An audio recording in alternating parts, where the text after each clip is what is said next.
Be cool, be kind, be classy. The cupcakes so sweet and sexy. Have fun and enjoy the journey. Just have a good attorney. No big whoop, no biggie. She lives near New York City. And not just a YouTube show. When you know, you better grab a straw. Learn about the law. It's cool here in the shade, sipping motions of lemonade. Cool heads will prevail, kindness will never fail. Be classy and vastly wise. Oh, Melanie Little is going live. Oh no, where is Melanie? Follow the island's melody. Is a concert within reach. No surprise, she's at Jones Beach. She heard some music far away. Captain Jack's at Harbor Bay. He sings and his piano plays. Not all sounds are waterways. Speaking Yiddish and Latin, it's not just for Manhattan. It's for Goethe and Mashegas. Ridiculous that insanus. Oy vey, Marcus. Proceed, that's for schmucks. Be cool, be kind, be classy. My cupcakes are sweet and sassy. And not just a YouTube show. When you know, cool heads will prevail. Kindness will never fail. Be classy and vastly wise. Melanie Little is going live.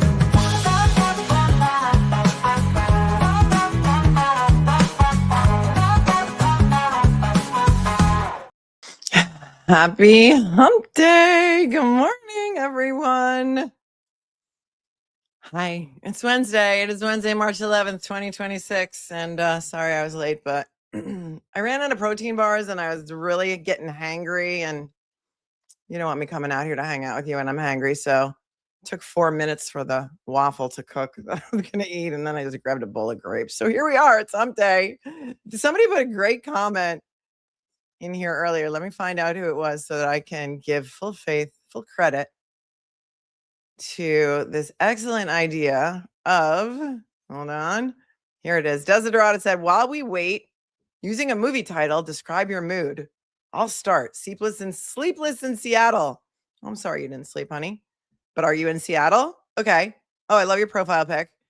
And then there was another one. Tina said, everything, everywhere, all at once. That's me. That's perfect. Everything, everywhere, all at once. Right? That's for me. You guys can put your others in the chat. Waking Ned Divine says maybe she's still in bed.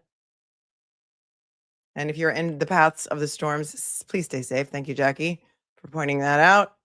I watched some of it last night. It's still happening. Good morning. Happy Wednesday. Dealer's choice today. You guys are going to tell me what you want to talk about. I'll give you some choices. I have some things. I didn't really full on prep everything, but there's a bunch of stuff that I've prepped for other days that we have not had an opportunity to talk about. So let me know what you're interested in. I can talk about a little of everything, and then we can decide what it is that we want to dive into next, as if we're not into enough things already, like the KELSEY FITZSIMMONS hearing that's going to be tomorrow. Well, thank you. Thank you. I didn't get a chance to cover the grays today. Maybe we could do a live demonstration of the Color Wow root coverage stuff that I told you about yesterday. Because if you don't have it and you have this issue going on, my grays always come in the front too. So they're real noticeable. When my hair is darker, I notice them more than when there's more blonde in there. And I think I mean, it's sunny out today. I'm hoping spring is almost here so I can make my hair a little bit lighter. Oh, well, I don't make it lighter. Somebody else makes it lighter for me. My colorist, whose name I won't even mention because people are nuts. Anyway, she's been coloring my hair for, I don't know, 20 years. And once you find somebody who's good, you can't switch, right? Don't you feel guilty if you go to somebody else to do your hair when you already have somebody else that you've been using? Zach Adams. That's what Kelly sent me. The stuff on Zach Adams. I have not covered that case at all, so I don't know anything about it. Not a thing. But many people say that he is innocent. I know that Defense Diaries did a series on it recently, right? Kubi's movie that is describing her today is Bad Teacher. Well done. Are you supposed to be teaching right now? Are you in school? Are you listening to me while your students are taking a quiz? I'll allow it. The SCG ruling. I don't know what that is, Lori. What is that? Let me see if anything. Aaron Spencer. What's happening on Aaron Spencer? He won the primary for sheriff, and then the sheriff's office issued like a weird statement, right? The current, or is it the DA that issued a statement, and then Aaron Spencer clapped back with his own statement? We could take a look at that. Let me just make some notes here. Office Space, says Emily. That's her movie of the day.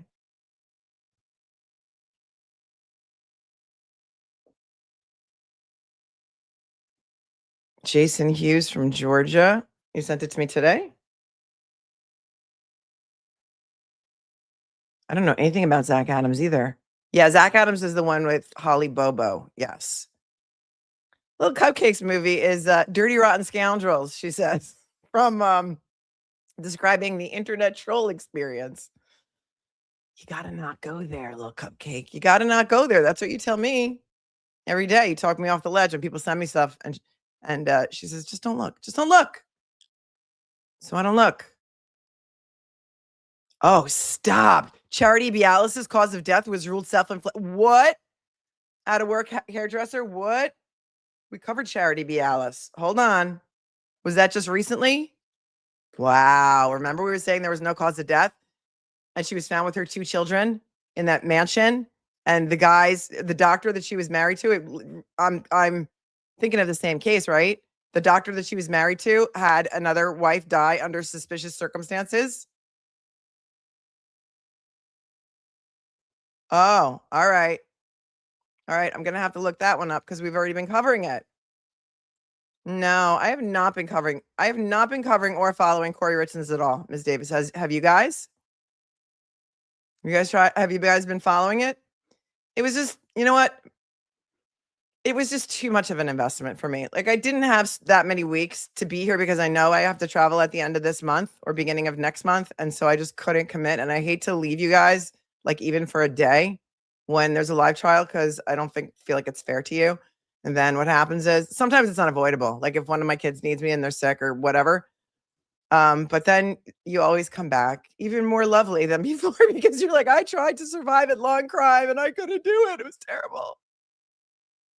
It was terrible. Maybe silver highlights around the face. Let me show you some. I want to show you something really cool since we're talking about silver hair. Hold, please, because I got to eat a grape.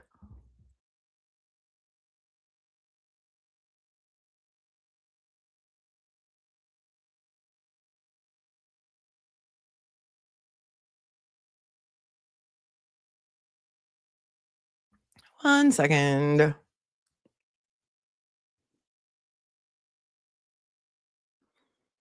There's this guy on Instagram who does silver hair. Okay. I don't have an authentication app.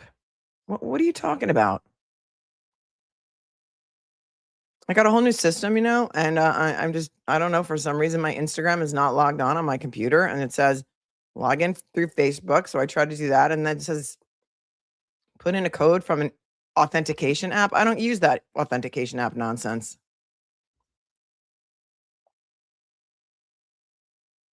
All right, let me see if it goes by my. And I don't know what my password is either. Come on, man. I just want to show you some stuff on Instagram. I wonder if it will let me look at it if I don't log in. Everything is so difficult. Oh, somebody's probably trying to hack me? You think? No, code didn't pop up on my phone because I don't use those authenticator apps. Let me see. Let me see. I mean, I can open it on my phone. All right. Well, anyway, there's this guy on Instagram who does hair color and he does silver. That's his specialty. And his name is, let me see, Jack. I think his name is Jack Martin. And the stuff that he does is unbelievable. People travel from places like Dubai to come and see this guy and what he does with their hair. And it's insane. Maybe he has a website we could look at.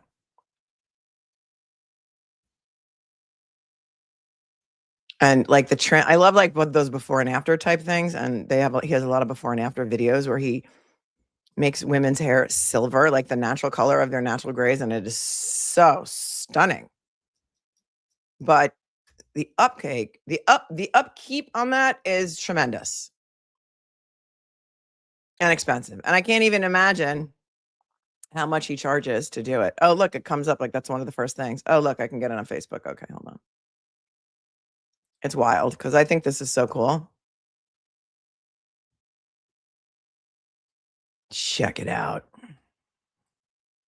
And if anyone has ever been to Jack Martin, let me know.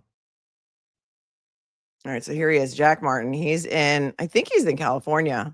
Yeah, he lives in Irvine. So like he has these videos of like the before and after. And let's watch it. Let's just watch a video for fun. I won't put the sound on, but darker brown, but I've been, the last 4 or 5 months. So I haven't colored because I'm going to be doing this. Sure. So yeah, I stopped it. And what made you decide you want to go this route? I swore. If you all right, well, we don't need to hear her backstory. Like on Jeopardy when they play people's backstories. Come on, let's just see. cut. That's the after. Here's the before. Wow. Oh, if you can come to your screen and you want to see this. Here's the your before. hair. See what he does is he takes her. In my chair. Thank you. I'm honored to have you flying all the way Yes. from almost across the country, So tell me about your hair, please. All right, stop. I don't need to hear about your hair, but I just want to see the before and after pictures. Isn't it cool? All right, so that's her before. Oh, man. Technology. Is it like Mercury in retrograde or some shit like that today? I don't know. All right. Stop. Go back to your Facebook page. Look at the women. Okay, here's the women in his profile. Whatever you call that banner thing. Look how stunning that looks. And some women who do this are very young. They don't even have gray hair to start with. So that's her before. And that's her after. What do you think? Isn't that cool? Oh, you know who Jack Martin is, right? All right, so here's all photos. I just don't have the courage to do it. I just feel like it would make me look so much older. But look at some of his pictures down here from the before and after. I mean, it is really stunning if you can carry it off. But also the upkeep is so expensive. Looks great, right? And I think you have to do it a lot. Kelsey's hearing is tomorrow, 9:30. It's really cool. I think about it and then I discard the thoughts. So if you don't follow Jack Martin, go follow him because it's pretty cool stuff. It is stunning, right? I like it. I like it a lot. But I just don't have the guts to do it. But that's just me. Too soon. Too soon. Emily's here. I know what we should do. In the Karen Reed document dumps, Tully emailed about a Jeep they're still storing from an unsolved case in 1989. Susan Simone, I want us to solve it. It was the husband. You know what I want to talk about? He charges $3,000 to $10,000. I thought it was around that. I thought it was like around $10,000. That's insane. And I think it takes Jack Martin's process takes something like 8 hours, right? It takes 8 hours. Yeah, I think I'm going to stay a blonde too. I had dark hair when I was young, but I like it. I know. It's insane, right? And you have to keep doing it and doing it. Like the upkeep is very, I think, time consuming. Know what I mean? Oh, thank you. I'll allow it. Michelle Pfeiffer has a new meme. Michelle Pfeiffer has a new TV show coming out. Did you guys see that? It's going to premiere like one of these days. It's a new Tyler Sheridan show. And it's Michelle Pfeiffer and who? Kurt Russell, maybe? Hold, please.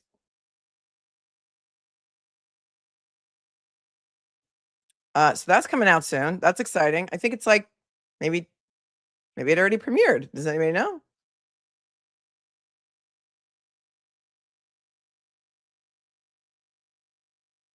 I don't know, but I was looking at it. Oh my God, if you want it gray, just grow it out. $10,000. Yeah, I don't know if it would grow out like that. I don't know. I'm just saying these women from Dubai with like billions of dollars, they can afford it, I guess. And I guess he's fully booked all the time. The guy's got a good business. Starts tomorrow. Okay, what's it called?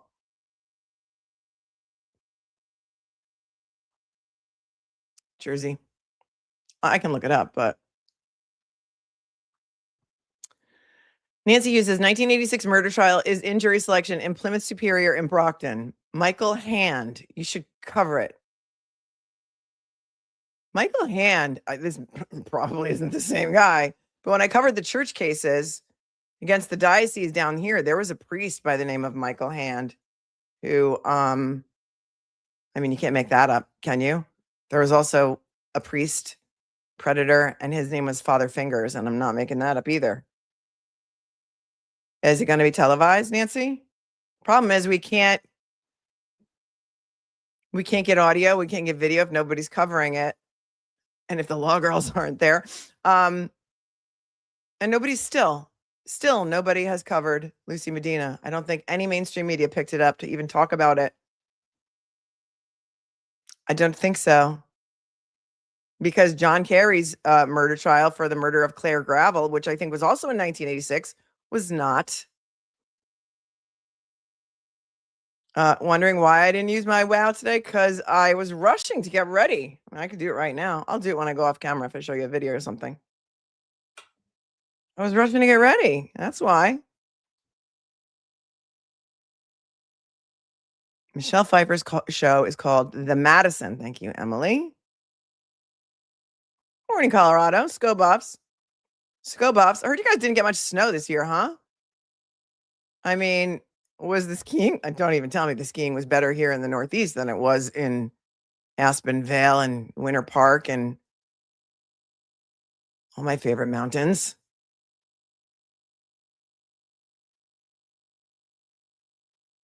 Look at this. Nicole's boyfriend has been a hairdresser for almost 30 years. He's helped thousands of women get back to their natural color. Wow.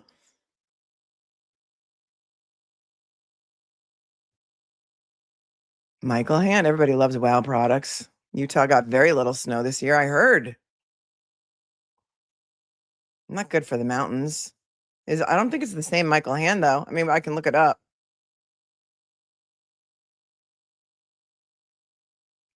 People leaving Lake Tahoe early because no snow. It stinks. I mean, because I went to law school and college in Colorado, and because I ski out there, and my family had a house in Park City, and so we used to ski in Park City. I cannot ski on the East Coast. Sorry, I just can't. I'm not going to go to Killington and stand in 10 below weather to ski on a sheet of ice. Wait 2 hours in a lift line when it takes 15 minutes to get down from the top of the mountain to the bottom. Just not doing it. Sorry. Call me spoiled, but I'm spoiled. Parts of Florida got more snow than Salt Lake City, Utah this year, says Misbehaving in Florida. That's crazy. I'm over the snow too. I just want it to melt. And it's going to be, it was hot here yesterday. They said it was close to 80 here yesterday, and the snow is still not melted. Oh, Scarpetta's on tonight. Oh, thanks, Nicole. Thanks, Nicole. Nicole Kidman is in a Scarpetta series that is dropping on, I'm not sure what network. I think it's all dropping at once too, right? We don't have to wait every week like we do for The Pit. And I read all the Kay Scarpetta novels by Patricia Cornwell. If anybody did watch them, I loved it. I love those books. I read them when I was young too. I wanted to be a medical examiner for a while because I thought, you still get to be a doctor, but you can't kill your patients because they're already dead. And then you're also like a medical detective because you get to figure out how they died. Unless you're corrupt, and then you get the MSP to pay you to say something was a suicide or something such as like that. Not that that medical examiner was paid to call Sandra Birchmore's death a suicide, but I mean, come on now. Scarpetta is on Prime. Thank you, Jersey.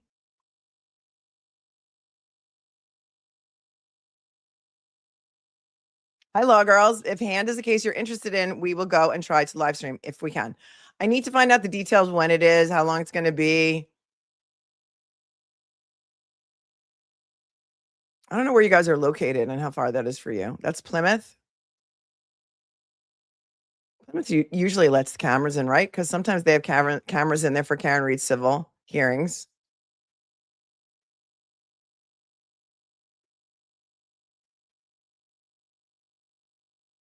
Your sister is Nicole Kidman's personal assistant, and that's all I know.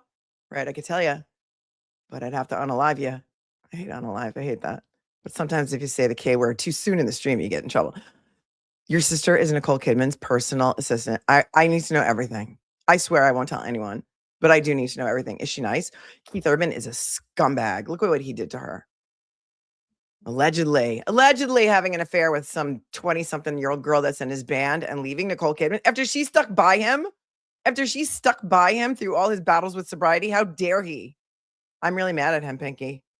I hope she's okay. I hope Nicole Kidman's okay because I really like her a lot.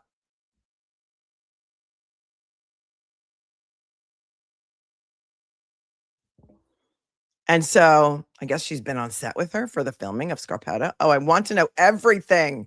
Can we get her to come on the show and put her like on a voice? No, she can't. She has an NDA, I'm sure. All celebrities have NDAs for their people who work for them. But I just wonder if she's nice. Call me. Shoot me an email, Pinky. She pulled him out of a life of despair. Right. They have two beautiful girls together. Gross. I love Moulin Rouge is one of my favorite movies still of all time. Love it so much. I love the music. I love her in it. I love, all right, Ewan McGregor. Is that how he pronounces his name? Ewan? And the singing and the dancing and the colors and the costumes and all of it. I love it. One of my favorites of all time. And the fact that she can also sing is wild. Kel Bell McQueen says Hugh Jackman and Kate Hudson are amazing. They treated my nephew amazing in Song Song Blue. Wait, is your son, your nephew an actor? I heard the movie's really good. I haven't watched it yet. Tell me everything. Did he work on set? What did he do? Sometimes we need to talk about the lighter topics. Otherwise, we're just going to be crying all the time.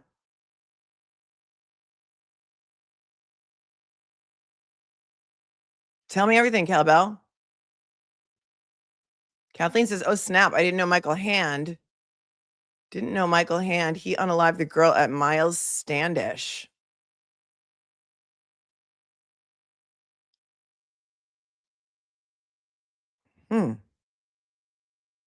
The movie was good. My mother is the biggest Neil Diamond fan. That's part of why I have my love for music and concerts and buy the tickets, is my mantra, is because my mother was such a huge fan of Perry Como, Neil Diamond. She would sleep out for tickets.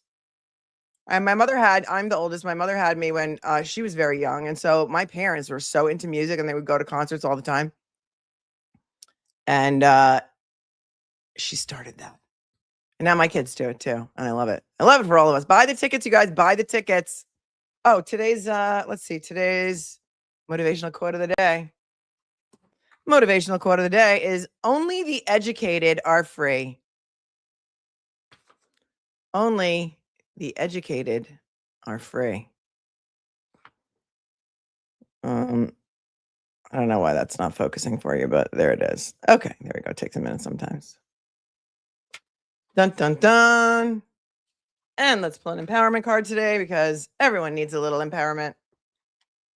Is anybody watching the Love Story show with Carolyn Bessette and it's not with them. It's about them, Carolyn Bessette and JFK Jr.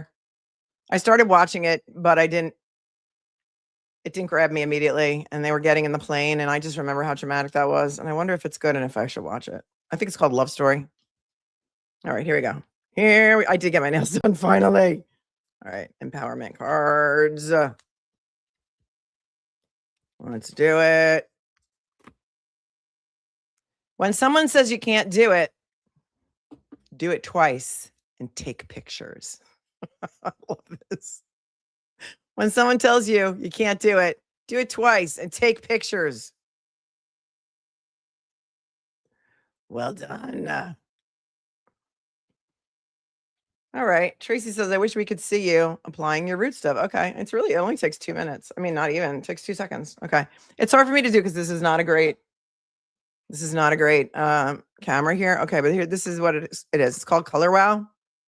Color Wow. My color that I use is medium brown because my roots are darker than my highlights. So you get a brush like this. It's got two ends to it. And you take the small end, I think. I don't know. I usually use the big end because I have so much gray to cover. And you just kind of like dab it in there. And like, you got to remember to also like put it on your scalp too, because there's always some like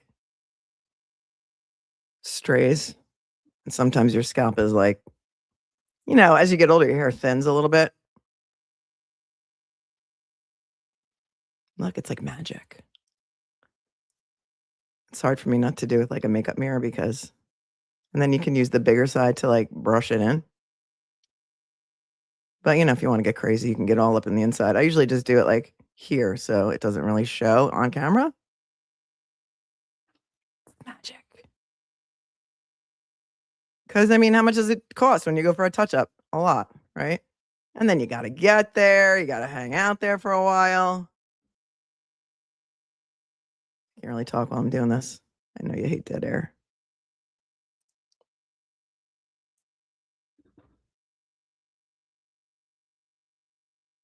Easy peasy. Do, do, do, do. It's like before and after. Remember how I said I love the before and afters? I don't have a brush over here, so I can't really brush it in, but you get the gist. I don't like looking at it anyway. All right. If I had a little more time, I would do it a little better job, but you get the idea, right? Ta-da! What do you think? I mean, it works. Need a little more over here. And it's really just because of the lighting that I have. This ring light is on white today, and I usually have it on like a warmer color. And then, yeah, kind of work it in there. Work it in. Ta-da! Much better, right? Much better. And you can pick your color. There's a little more in the front that I could do if I was feeling a little more into it, but that is that. I'll link it to the stream so that you can find it easily. Yeah, I use a lot of their products too. That spray, that Color Wow spray, that is like a heat. What do they call it? I have that on my list too. Let's I'll link it to the stream right now. You may have to refresh your browser to get back in, but there's a way for me to link products, and then when you come into the stream, you can see them right on the bottom, and you can find it. It's easy. The men are like, oh, we really don't care. Really don't care. All right. Ignore that. There it is. Color Wow root cover up. There you go. You're welcome. You may have to refresh and let me know if you can see it there. Oops. Done. It is, I think it's on sale right now. I think it's like $35. All different colors from Sephora. There you go. Mitchell says, does it come in gallon size for me? No, but I think you can use that spray. What is the spray? Or what's the touch of gray for men? Touch of gray for men. Cinnamon says, if you didn't practice law, oops, where is it? What career would you do instead? I don't know. I wanted to be a medical examiner. I wanted to be a medical detective. I wanted to figure out how people died. But then I realized it would be so much more school than going to law school. But I also really wanted to be an actress. That's what I've wanted to. And I still am an actress. I act. I do things. I have an IMDb page. Go click on it. Go click on it. It'll help my star meter. I just auditioned twice for 2 different roles for a show that I think is going to be pretty big that I can't tell you what it is yet. But when it comes out, then I can tell you what it is and who I auditioned to play. It's going to be on Apple. I auditioned also to play Blake Lively's mother in It Ends With Us. And I almost wish I had booked it because I feel like I would have been able to mediate the dispute between Blake Lively and Justin Baldoni, and maybe it wouldn't have been so crazy. Hold, please. I've also auditioned for all the Law and Orders several times, and I'm waiting for my shot.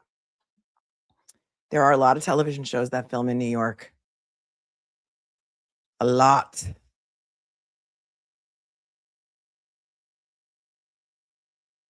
Yeah, you want to be an Emmy too? Just a nurse? Is that what you say, McMax? Just a nurse? Nurses are the unsung heroes of the hospital. Are you kidding me? You're not just a nurse. Nurses are the most important in the hospital because that makes or breaks your hospital stay. Good nurses are so important. So important. You are truly doing the Lord's work and you don't get enough credit. And I love nurses everywhere. Hospice nurses are amazing. Amazing. So you're not just a nurse at all. Nurses are, it's a calling. It's a calling. I don't know that I could do that. NCIS. Yeah, sure. I'll take anything. Whoever wants me, I'll go there. But it would take me away from you guys for like a day or two. But that's okay. Maybe it's time that I call Karen. What do you mean? I don't have Karen's phone number. How would I call Karen? Why should I call Karen? Hold on a second. Is this a troll or is this a real person? Bev's inverted morals and rulings.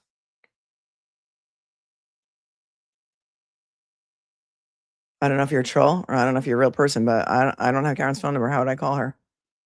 If she wanted to call me, she could reach out to me. She could easily find my number from the people whose circles she runs in. But I don't know what that's supposed to mean. Yeah, yes, T. My daughter was in the hospital not long ago, and she had great nurses. Nurses absolutely make a hospital stay. They do. 100%. Hospice too. Hospice nurses. Hospice is the best. And you don't know until you need it. And everyone should know more about it. And not enough people know about it. It's totally free. They come to your home to allow your loved one to die at home. And it's amazing. They're so compassionate.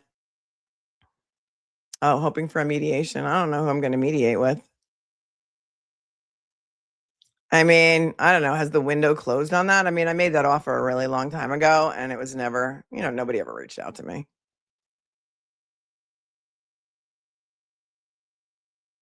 Oh, Emily said, I knew from your shady hat profile picture, you're not a troll.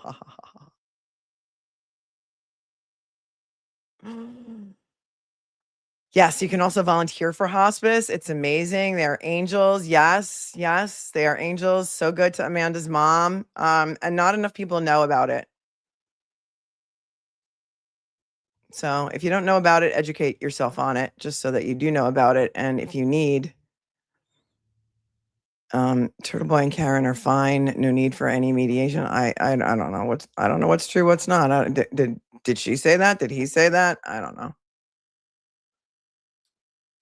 Look, Cupcake says Karen is still in the thick of a fight, lots of conflicts and troll confusion, to say the least. Yeah, I don't know who's friends with who's against who's really on whose side, and I'm not going to try and figure it out because I got more important things to talk about. Really, did you see that Julie Grant is leaving Court TV? No, where did you see that? Not a Haas defendant. Where did you see that? I'm not surprised. Law and TV, Court TV was just bought out by Law and Crime. So now they're going to have the monopoly on trial streaming, which really isn't good. It would be better if Law and Crime and Court TV were separate and they streamed different trials. But it seems like everybody just gloms onto what's ever popular, And so they both cover the same stuff. But I think a lot of people walked away from Court TV anyway. I mean, I know a lot of the chat did. The way that they, Turtle Boy says he and Karen are on fine terms. Okay, so they don't need a mediation, says Nathan.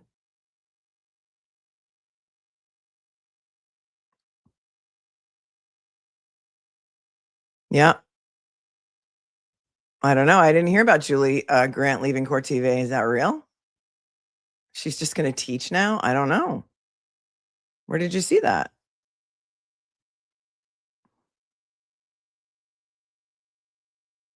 I don't know. Yeah, those are professional headshots. Thank you. Thank you, Goth Boy UK. My IMDb pictures. Some of them were taken from projects that I've done. Like I was on Evil Lives Here. So many of you, and there's I did that Evil Lives Here episode. I was the wife of a serial killer.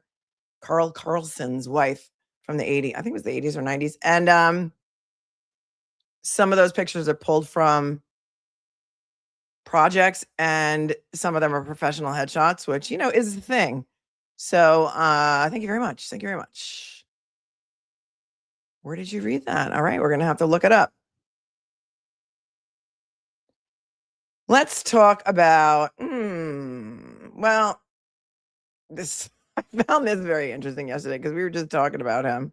So let's pull this up. Harvey Weinstein claims that he was punched in the face by fellow Rikers inmate, and he's moaning about his miserable life behind bars. Can you imagine? Poor Harvey Weinstein, huh? Not. This was yesterday. This is Arthur Idala. All right, let's see what he's got to say. Oh, please. Oh, boy. Rewind it for you. This is from, of course, my favorite, the New York Post. And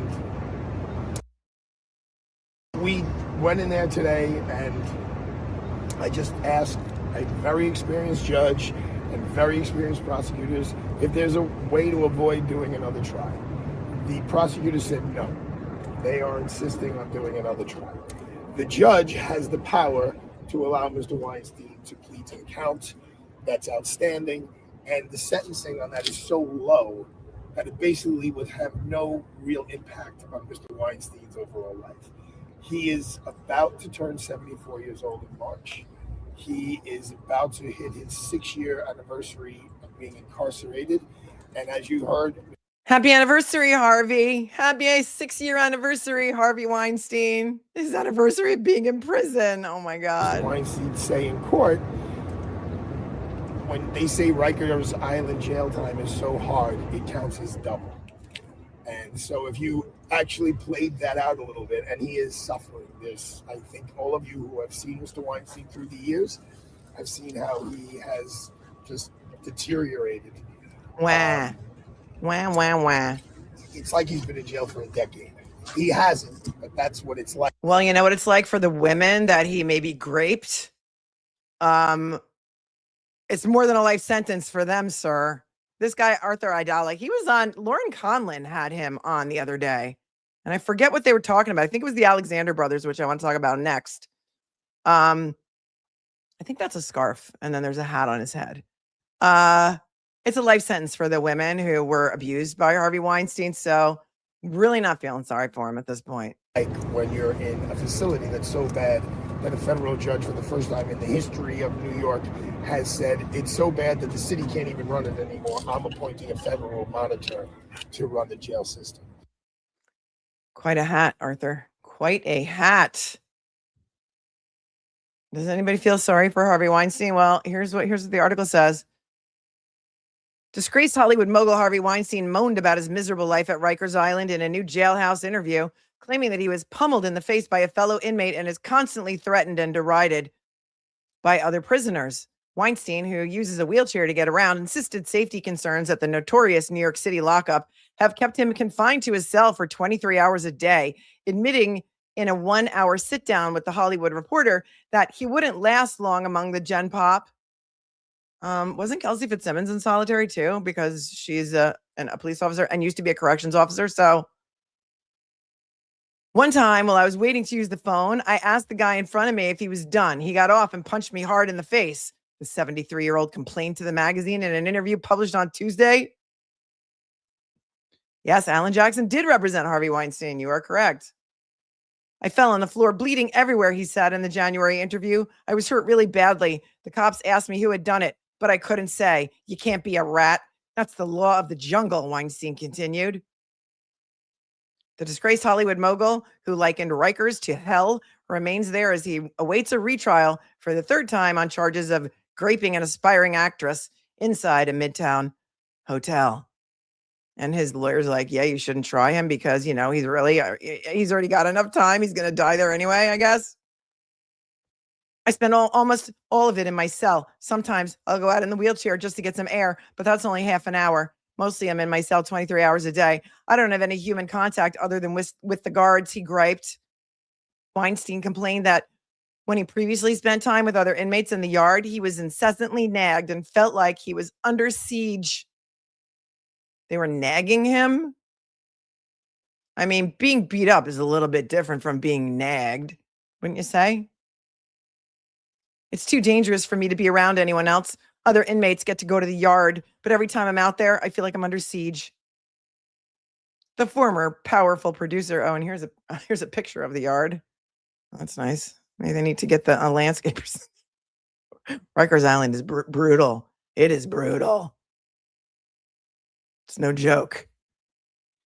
The former powerful producer claimed other prisoners have demanded money and legal services from his lawyers. I'm constantly threatened and derided. I wouldn't last long out there. Weinstein has suffered from a laundry list of maladies, including chronic myeloid leukemia and spinal stenosis, which keep him wheelchair bound. When asked if he was worried about dying in prison, Weinstein exclaimed that the premise, quote, scares the shit out of him. Quote, cold and heartless. It's incredible to have the life that I had and the things that I did for society and not have the leniency to deal with me in a kinder way. Are you kidding, you narcissist? Whatever they think I did bad in my life, I didn't get the death penalty, he said. New York doesn't have the death penalty, sir. The convicted sex pest also revealed he doesn't speak to his two daughters despite trying to contact them lots of times. Karma knows your address. You're right, James. I'm sorry. So you tried to contact your daughters and they want nothing to do with you? Have they changed their last name from Weinstein? I hope they got married and changed their names. Not that everyone does that anymore. Here's his cell, which is nicer than some cells that I've seen, quite honestly. Looks clean, looks freshly painted. He's got a window. Maybe you should have kept your hand to yourself, says Micmac. As to his daughters, they never respond. Their mother cut me off too. It's been radio silence from them ever since the allegations started, Weinstein said, noting he still believes he can prove his innocent and win his estranged family over. Well, you might die waiting for that one, sir. I speak to 3 of my children every day. My oldest daughter, who's 30 now, and my 12-year-old and my 15-year-old. My other 2 children, I haven't talked to me for 6 years, he said. Weinstein shares his 2 youngest kids with ex-wife Georgina Chapman, who, by the way, is stunningly gorgeous. I don't know what she ever saw in him. She's a fashion designer. I think her brand is Marchesa. Daughter India, 15, and son Dashel, 12. He and his first wife, Eve Chilton, had 3 daughters, Remy, Emma, and Ruth. I also speak to my lawyers and a few friends. It's the only thing that keeps me sane. Wah. Jail is hard. Wah. Right, Crunchy Frog. Weinstein added that he watches mainstream blockbusters on a prison-provided tablet and orders piles of books to read to keep himself busy. I wonder if he watches all of his movies. The good old days. I wonder if he watches YouTube. Hey, Harvey. Hey, Harvey, are you watching? Hey, Harvey, you want to come on the show? Maybe do an interview. Maybe we can get you some special permission from Rikers. I've been to Rikers. I'll come to Rikers to see you. Here's a picture of the hallway. I order them on Amazon and they FedEx them to me, sometimes a few books a day. I've always liked to read, but there's not much else to do here, the convicted sex pest said. Oh, is nobody sending you screenplays, Harvey? Have you lost your mogul producer status in Hollywood? What a shame. Yeah, does he need a cheese for that wine? You don't get the Times at Rikers. The only paper here is the Daily News. A friend sends me the Sunday book review every week, he says. Shout out to the Daily News for providing free copies to the inmates at Rikers. When I was on trial in LA, I went through my whole high school curriculum. A Farewell to Arms, For Whom the Bell Tolls, Gatsby. I hadn't read those books since I was 17.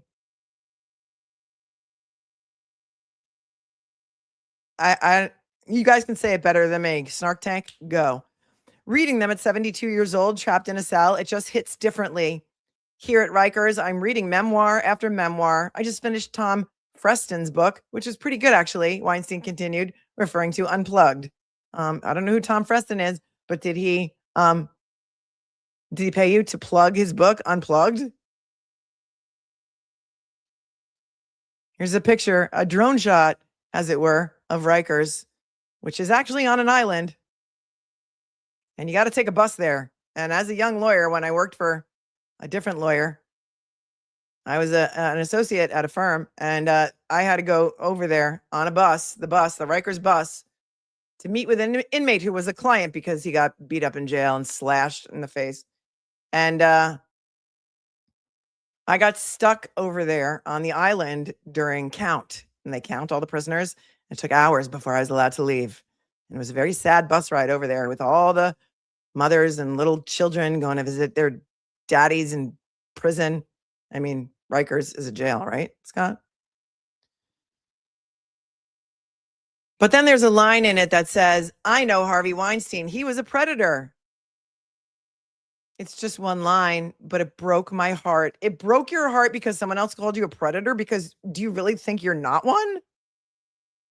Is he that delusional that he thinks he did nothing wrong?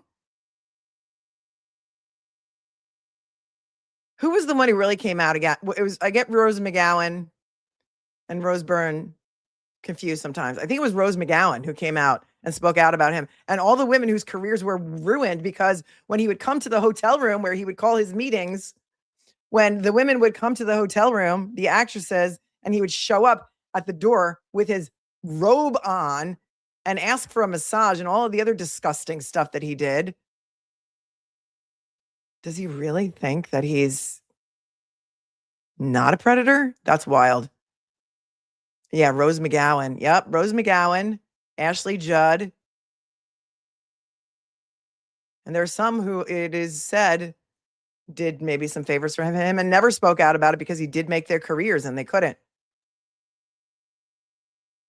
Some of the bigger names that you would know. The Pulp Fiction producer who was accused of SA in the wake of the 2017 Me Too movement remained adamant that he never essayed anybody, despite admitting to overplaying, oh, here's the air quotes, overplaying his hand with women. Yes, Gwyneth Paltrow told Brad Pitt and he threatened Weinstein. That's right. No big whoop.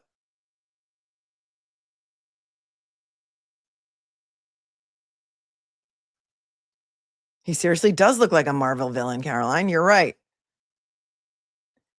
Did I make a pass at some of these women unsuccessfully?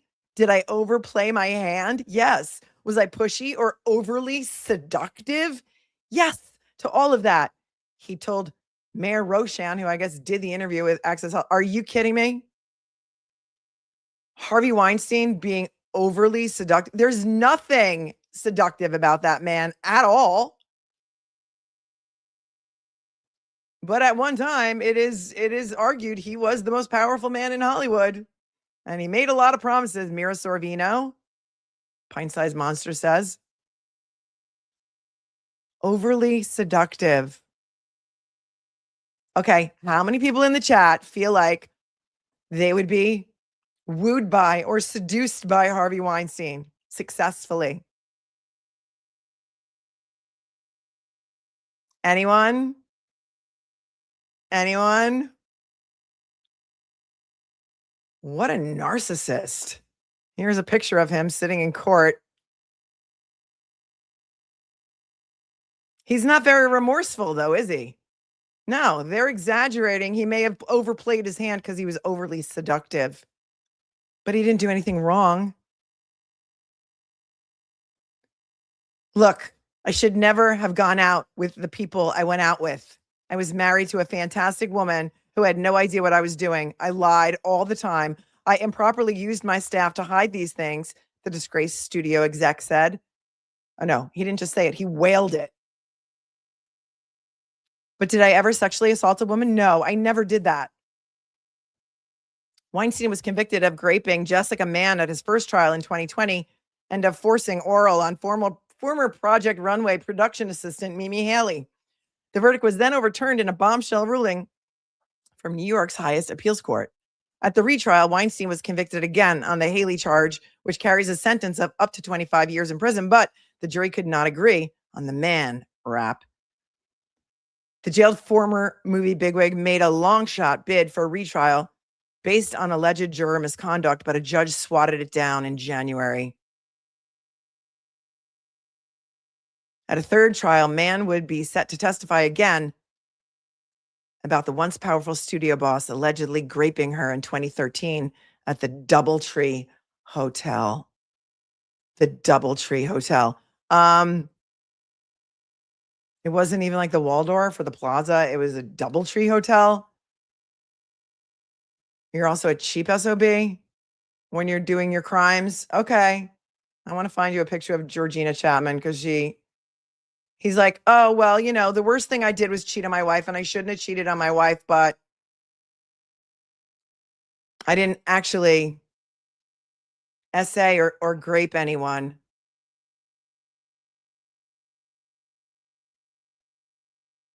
It says here their divorce was finalized in July of 2021. Let's look at a picture of Georgina Chapman. I don't know what she ever saw in him, to be honest. I mean, what in the hell? So she split from Weinstein in 2017 after he was accused of grape and essay by multiple women. Their divorce was finalized in July of 2021. I don't know if they had a prenup, but look at her. She's stunning.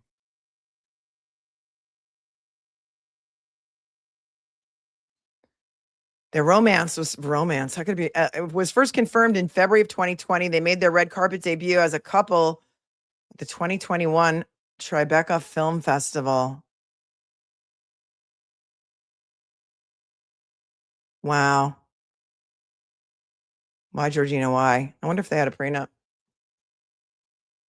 This is when I fall into rabbit holes. I'm like, okay, I got to know if they had a prenup. Here she is hugging Adrian Brody after he won Best Actor. And she was his girlfriend at the time, Adrian Brody's girlfriend, whenever this was. Oh, 2025. So she's now with Adrian Brody? I mean, no shade to Adrian Brody, but I've never understood the attraction to Adrian Brody. I don't find him attractive. That's just me. But there's that. Kelsey's not in court today, Pinky. Kelsey's in court tomorrow. It's only Wednesday, girl. It's only Wednesday.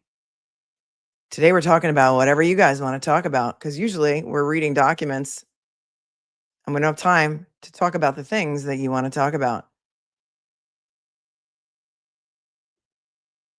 Better than Harvey. Yeah. Disgusting. Gross. He is a great actor. I'll allow that. I'll allow that. That is true. Something else I want to talk about. Disgusting, right? Oh, please. A lot of pop-ups on the New York Post. Scott says, if you're up for Melanie, can we talk about New Jersey versus Higgins? I think your hair looks awesome. Oh, thank you, Scotty, for tuning in from Canada. Yes, I have that pulled up. And since you requested it, I'm here for you. And that was only, well, it was 40 minutes ago. Hopefully you're still here. I mean, if you're still here. Aunt Bibi says, showed hubby, he wants to know if it's available to make him have hair. What do you mean? Oh, the silver? This, I don't know, Aunt Bibi, but thanks for being here for 29 months. Oh, thank you so much, Lauren, for your 5. I love you with all my heart, too. And thank you for your compliment. Bonnie Mae says he is so slimy and grotesque. Love you, Mel. I love you too, Bonnie Mae. Thanks for being with me for 4 months. All right, let's take a look here.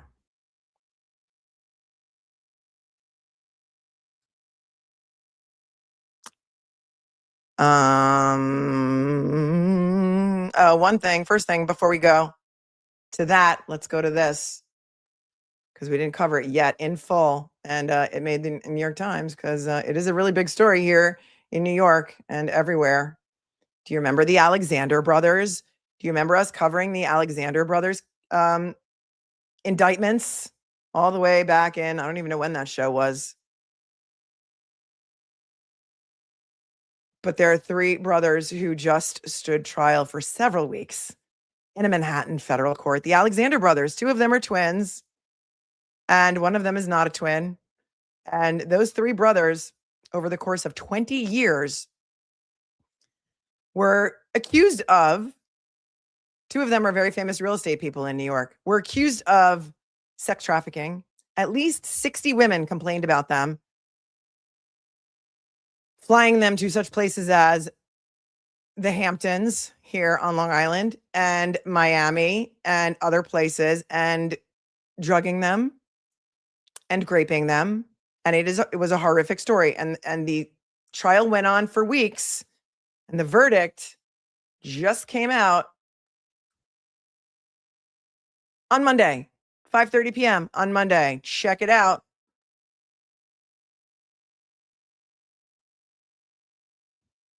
Praise be. The Alexander brothers were found guilty on all counts in their sex trafficking trial. All counts.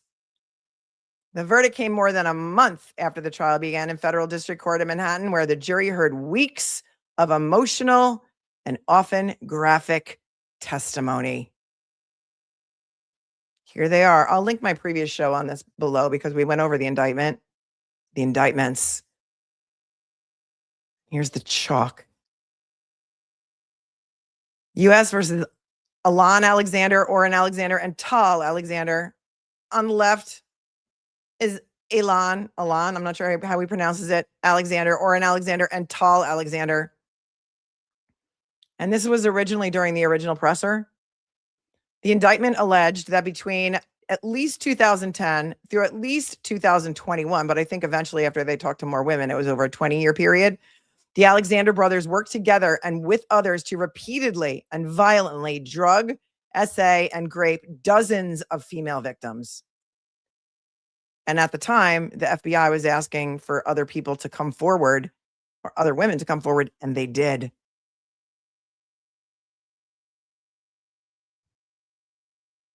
I don't even think I can put this article up on the screen, but let me see if there's any other pictures here, but I can read portions of it to you because YouTube comes through with their AI programs and they don't like when I'm talking about this kind of stuff. And hopefully they won't hear me talking, but if they see it on the screen, that's a totally different thing.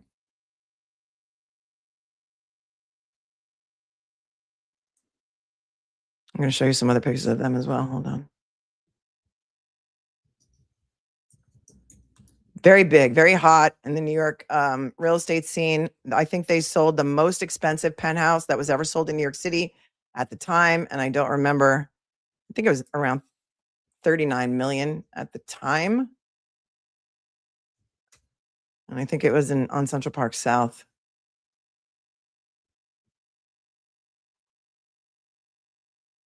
Let's see what we have. Oh, we have some courtroom sketches here. Because, New York doesn't allow well, this is federal court, so there's never cameras in the courtroom, but the courtroom sketch artist is a dying profession, sadly. But this is some really amazing courthouse sketch artists. All right, this is Curbed actually broke the story on this. I remember when it first happened, because that's where we went to for information.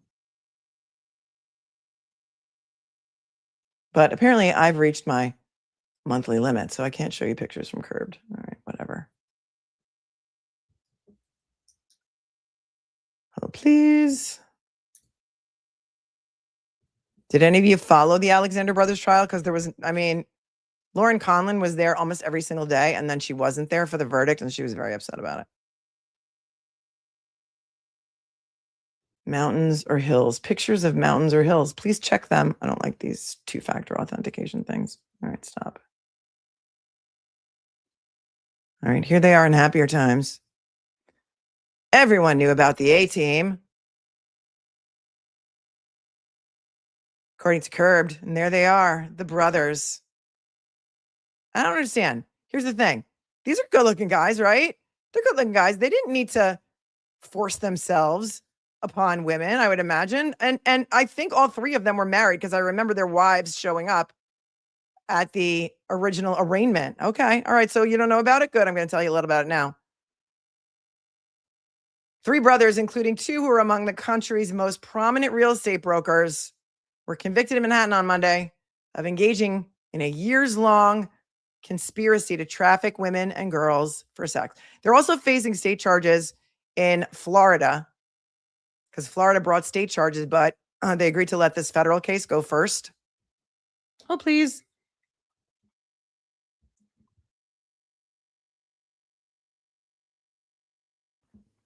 The brothers, Tal and Oren Alexander, who regularly closed multi-million-dollar real estate deals in New York and elsewhere, and Alon Alexander, a security executive, were found guilty on every count they faced, and all could now receive up to life in prison when the judge, Valerie Caproni, sentences them on August 6th. All right, August 6th sentencing. Put that in the calendar. The verdict comes after more than a month after the trial began in federal district court in Manhattan, where the jury heard weeks of emotional and often graphic testimony from 11 women who had accused the brothers of grape or SA. The jurors deliberated for about 21 hours over 3 days.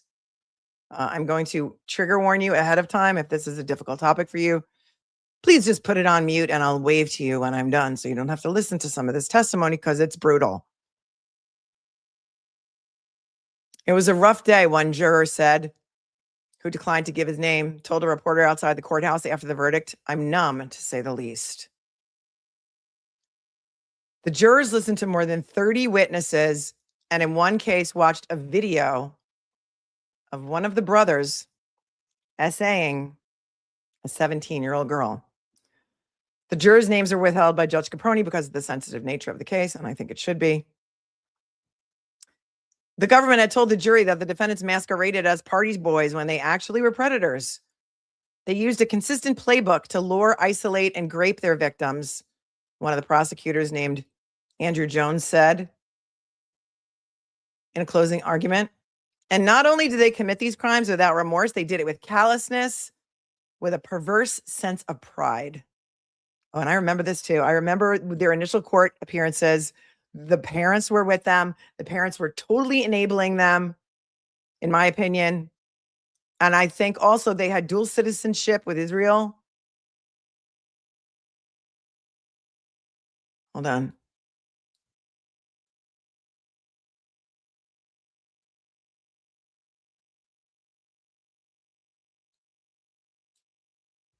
And so they were worried that they would flee, and they also have tons of money. And so they were a flight risk because of that as well. In some cases, the brothers, Tal, 39, and Oren and Alon, who are twins, who are 38, used drugs to incapacitate and grape their victims, the prosecution said. During the 5 weeks of trial, lawyers for all three Alexander brothers sought to undermine the credibility of the victims, raising questions about their sexual histories and drug use. Again, one of the reasons why many don't report.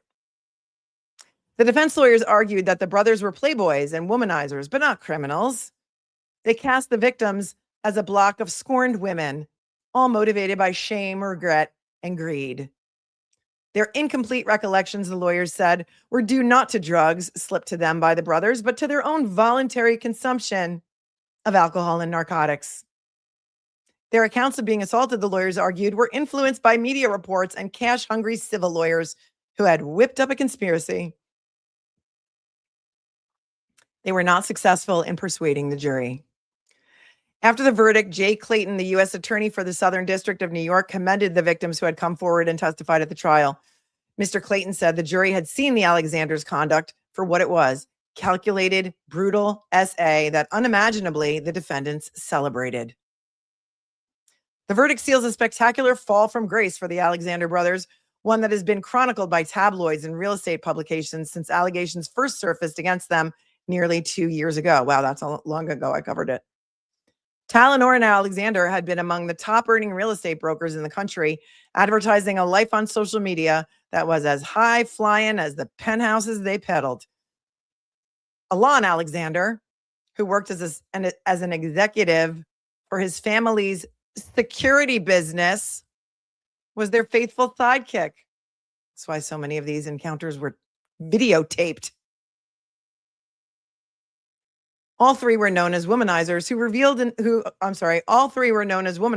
reveled in the party circuits of Miami and Manhattan, but whispers they had assaulted women had followed them since high school. The Alexander family faced the charges as a united front. The brothers' Israeli parents, Orly and Shlomi Alexander, offered their $40 million Miami home as collateral in early bond hearings for the brothers. Bail was denied, and the men have since been held at the Metropolitan Detention Center in Brooklyn. Isn't that where Diddy is or was? The MDC in Brooklyn. The parents moved temporarily to New York for the duration of the trial, with Orly Alexander appearing some mornings at the courthouse in a fur coat, bundled up against the bitter cold. Extended family members and friends sat with them each day during the proceedings, sometimes filling 3 entire rows in the courtroom. They sat through weeks of difficult testimony, such as when prosecutors, okay, this is bad. So again, mute me if you don't want to hear this part about the video. The jurors sat through weeks of difficult testimony, such as when prosecutors showed the jury a video of Orrin Alexander graping an incapacitated 17-year-old girl in 2009. Although courtroom spectators were not able to see the video, Mr. Jones, the prosecutor, talked about it in his closing. How Orrin Alexander set up the front-facing camera on his laptop, adjusted its angle, and then got into bed with the drugged girl. Quote, when you saw him pick up her limp legs and climb on top of her lifeless body, you knew what you were seeing, Mr. Jones said. That victim, who testified under a pseudonym, said she had no memory of the events shown in the video or of ever meeting Orrin Alexander. 21 additional witnesses took the stand for the prosecution as well. I think this was, well, it definitely was the inspiration for an SVU episode that aired since this story broke within the past 2 years. Did anybody see that one? It was about a girl who was at an open house at a penthouse in New York City, and she was brought into the bathroom by 2 brothers, and they found stuff in the shower drain and stuff like that. None of the 3 brothers testified at trial. Is that shocking? When the trial opened in January, the brothers were together facing 12 charges, but late in the trial, prosecutors dropped 2 counts, telling Judge Caproni they had been forced to do so after one victim became so frightened by the defense team's tactics that she refused to testify. Prosecutors said in a memo to the judge that a private investigator hired by the defense had pretended to be an insurance agent, visited the woman's neighborhood, and asked questions about her children. The conduct crossed ethical lines, prosecutors said. It also followed a pattern of shame and intimidation tactics employed by the brothers since the first accusations against them were made public in the summer of 2024. In the end, they faced 10 counts and were found guilty on every single one of them.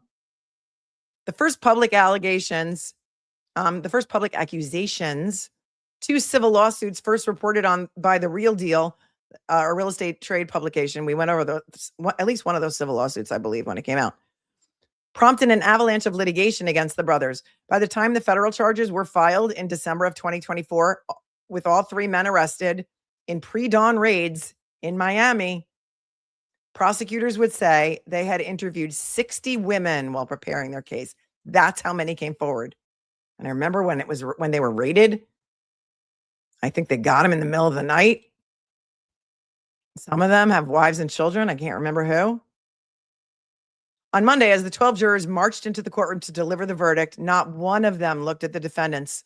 Some minutes later, as the brothers were led out of the courtroom after the verdict was delivered, Tal Alexander, the oldest of the 3, turned to look at his parents and said, "Stay strong."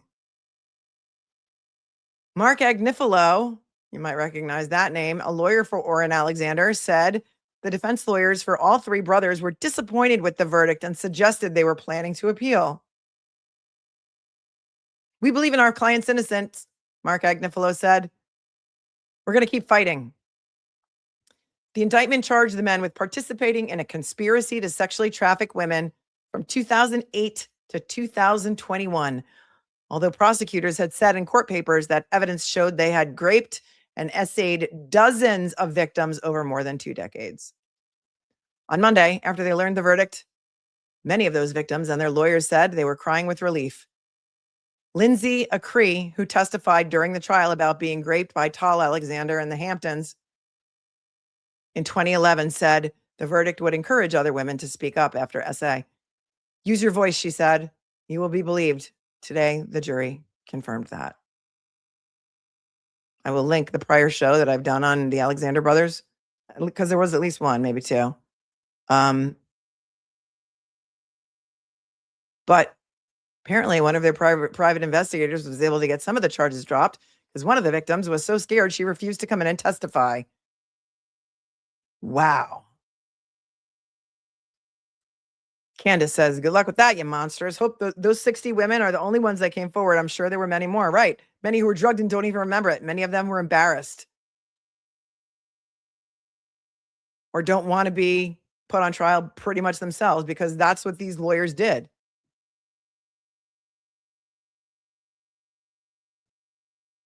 James says, spoiled little rich kids that have never been told no and think they can do whatever they please, lock them up and toss away the key. So disgusting. Nicole says, Mark Garagos' daughter, is her name Teeny, is part of Weinstein's legal team. Teeny. Yeah, I think I heard him talking about that. Thanks, Nicole. Thank you on top for your super sticker.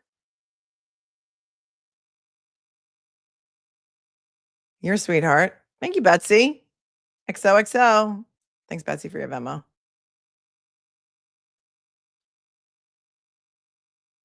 Betsy's always here. She's always watching. Well, justice was done in a Manhattan courtroom today, so that's good. Enjoy your prison real estate, says Mitchell.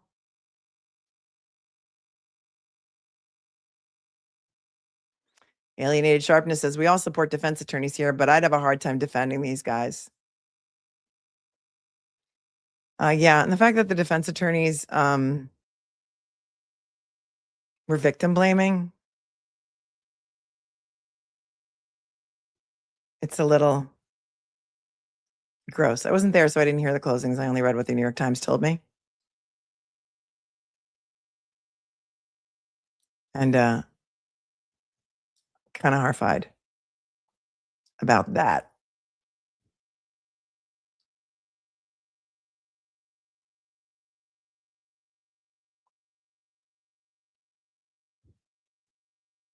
Moving on to the next story that I wanted to talk to you about. This is a really tragic story. This is so tragic. And we talked about this the other day. So many of you have kids who are seniors in high school. And so many high schools have like a senior prank night or senior scavenger hunt night, or, you know, they do a lot of activities for seniors in a lot of school districts because, you know, they're graduating. So they want them to have fun. And there's a senior prank night that went wrong. Let's just say a couple days ago in Georgia, where a bunch of seniors went to their math teacher's house. Did you see this? And the prank was to TP his house, or like toilet paper his trees on his yard in front of his house. And he's a beloved math teacher by the name of Jason Hughes. Everyone loves him, loved him. His wife, also a teacher. And what happened was Jason Hughes, 40 years old, ran out of his house when these 5 teenagers were toilet papering his house. And there were 5 kids in 2 different cars.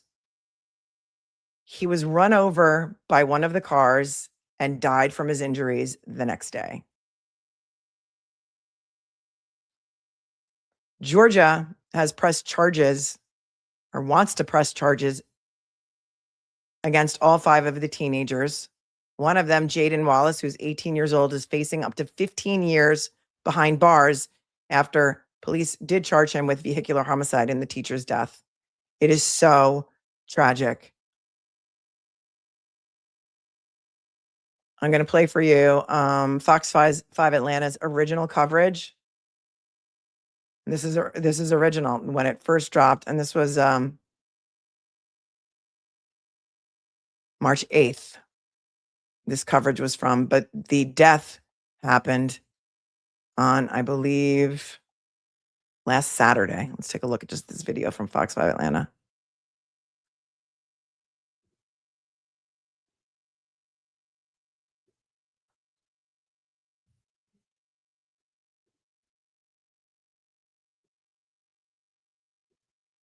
But tonight, a community mourns the loss of a 40-year-old teacher and coach. Thanks so much for sticking with us for Fox 5 News at 11. I'm Eric Perry. Jason Hughes died Friday night after the Hall County Sheriff's Office says he was hit by a car. Now teens face charges related to his death. Fox 5's Tara Jabor has the story. Jason Hughes was a math teacher and a golf coach here at North Hall High School. People have been leaving behind flowers to remember him and also to honor his legacy. Bouquets of flowers piling up to remember 40-year-old Jason Hughes, a husband, father, teacher, coach, and mentor for students here in Hall County. Olivia Williams, a sophomore at North Hall High School, stopped by on Saturday night to show her support. Whenever somebody would need help or something, he would always make great conversation. He always had the best smile on his face, and he just seemed like such a friendly guy. According to the Hall County Sheriff's Office, I mean, no shade to this girl because she's very nice and all, but he seemed like a friendly guy. Why couldn't they find somebody who actually loved this math teacher to talk to? Hold on, I'm just taking it back a second. Students here in Hall County. Olivia Williams, a sophomore at North Hall High School, stopped by on Saturday night to show her support. Whenever somebody would need help or something, he would always make great conversation. He always had the best smile on his face, and he just seemed like such a friendly guy. According to the Hall County Sheriff's Office, a group of 5 teens, including 18-year-old Jaden Ryan Wallace, went to the house to toilet paper a home, a common prank. Deputies say when the 40-year-old man, Jason Hughes, came out of the house, the teens ran into 2 different cars to get away. Deputies say Hughes, while walking toward the street, tripped and fell into the road. Then the Sheriff's Office says he was hit by Wallace's car. The Sheriff's Office says all the teens tried to help, but Hughes was taken to the hospital and died. His death sending shock through the North Hall High School community. This can't be real. Like this, there's no way this happened. I just saw him this week, and I mean, I went to take a test and I borrowed a Chromebook from his room. There's no way this is happening. Hughes' wife is Olivia's geometry teacher. She's the sweetest lady ever, and they had just such a good connection, and you could just see it. Hall County Schools released a statement saying in part, quote, "Our hearts are broken. Jason Hughes was a loving husband, a devoted father, a passionate teacher, mentor, and coach who was loved and respected by students and colleagues." 18-year-old Jaden Ryan Wallace is facing a charge of vehicular homicide. The other teens facing misdemeanor charges. Williams says the junior-senior pranks are for fun, but this time she says it got out of hand. It's just supposed to be something fun, but sometimes I feel like it can get out of proportion and it can get a little too wild. Life is so precious, so you never ever should take it for granted. So just go hug your loved ones. Okay. And that was insightful. Okay, hold on. And we'll, of course, keep you updated as we learn more information from the Hall County Sheriff's Office. Reporting in Hall County, Tara Jabor, Fox 5 News. Okay, but here's the thing. Jason Hughes' wife is also a teacher at the same, I believe at the same school, and she doesn't want them charged. She does not want them charged. She said Jason loved senior prank night. He loved those kids. He went out there because he was so excited to catch them in the act. And she says what happened was a tragic accident, that he slipped and fell. The driveway was wet. And it was a tragic accident, and she does not want charges brought against these kids. Imagine the grace of this woman. I don't know if the prosecutor's going to take her up on it, but let me know what you think. They stopped. They tried to save his life. I mean, these children are going to have to live. I'm not calling them children, even though one of them is 18. They're going to have to live with this for the rest of their lives. Is that punishment enough? Was it a tragic accident, or does it rise to the level of manslaughter?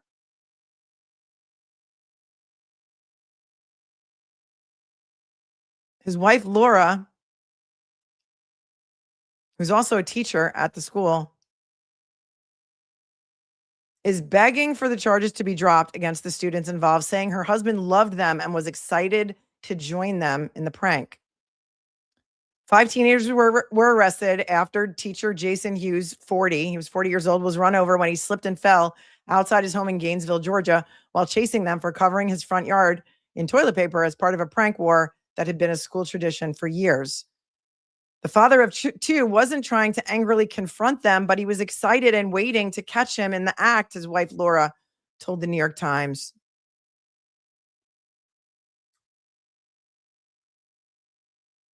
The family fully supports getting the charges dropped for all involved, the grieving widow said, saying her husband loved the students who face up to 15 years in prison. This is a terrible tragedy, and our family is determined to prevent a separate tragedy from occurring, ruining the lives of these students. Laura, who's also a math teacher at the same high school, continued, this would be counter to Jason's lifelong dedication of investing in the lives of these children. One of the teenagers, Jaden Wallace, who's 18, is facing up to 15 years behind bars after police charged him with vehicular homicide in Jason's death. Goes on to say that Hughes stepped outside around 11:40 p.m. Thursday and walked over to the cars that Wallace and 4 other teens were getting into to flee after they tossed toilet paper over his property, officials said.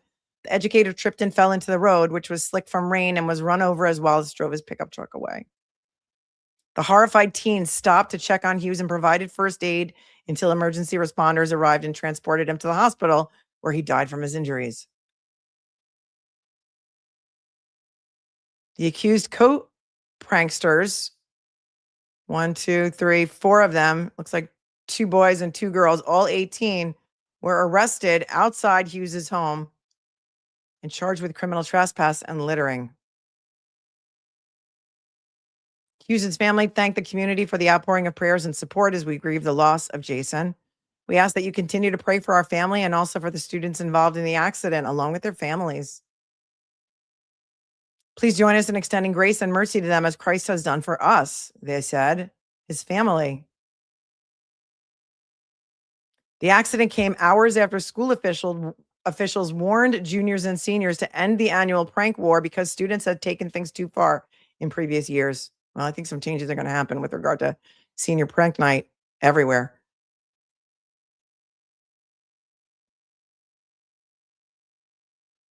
The school district released a statement that says, our hearts are broken. Jason Hughes was a loving husband, a devoted father, passionate teacher, mentor, and coach who was loved and respected by students and colleagues.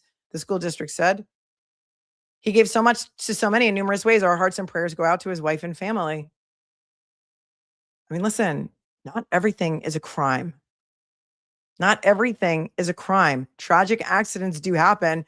And just because 2 people are present when a death occurs, i.e. Penny McGee, it doesn't mean somebody needs to be charged with a crime. It's a horrific accident, I think. And the fact that the wife is asking that the charges be dropped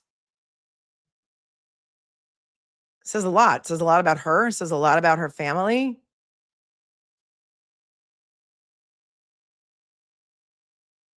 And she says her husband would not want them to be charged. And she doesn't want them to be charged. Let's take a look at some pictures of Jason. Let me know what you think.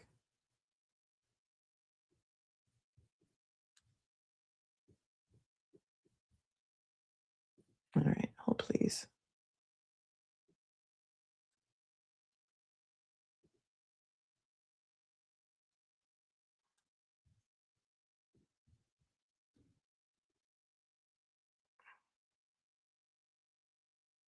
Yeah, the children are going to have to live with this for the rest of their lives.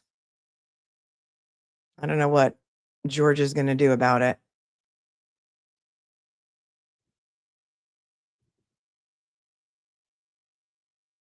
But that's not what I wanted to show you.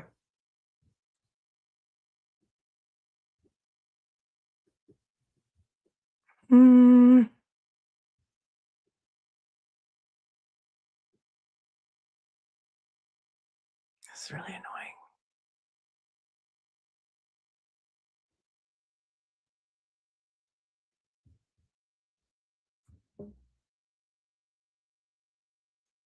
All right, come over here and you move over here.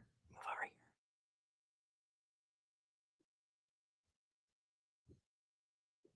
Come on. Come on. You can do it. You can do it.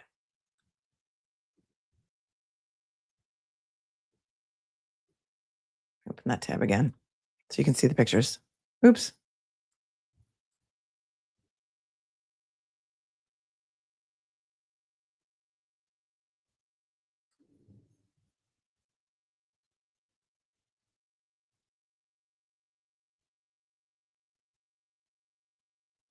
The pop-ups.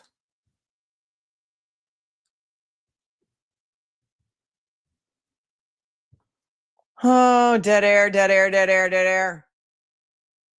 I don't know why this tab won't move. All right, forget it. It's making me mad. I'll find it another way for you. Apparently, also, the child, he's a child, he's 18, but he's still a child. He broke his silence. That was today. This article was just published at 1 a.m.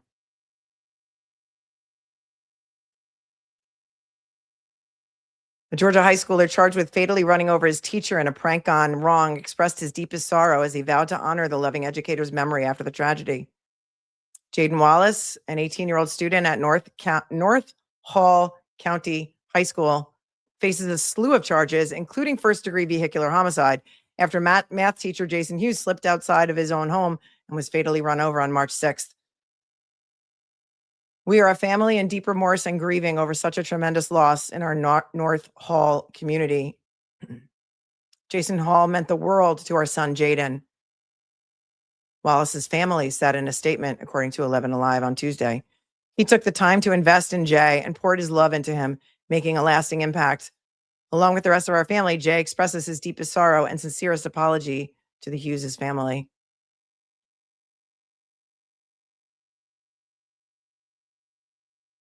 Wallace personally addressed the high school golf coach's death. Oh, he was also a golf coach and a math teacher. I pledge to live out the remainder of my life in a manner that honors the memory of Coach Hughes by exemplifying Christ. He will never be forgotten, the teen said in the statement. Hughes had been excitedly waiting outside his home in Gainesville, Georgia to catch Wallace and his friends. Catch in air quotes. Hughes' home was a clear target for the prank war, given the teachers' homes were worth 2 points. According to last year's rule set, and both he and his spouse were teachers at North Hall High School.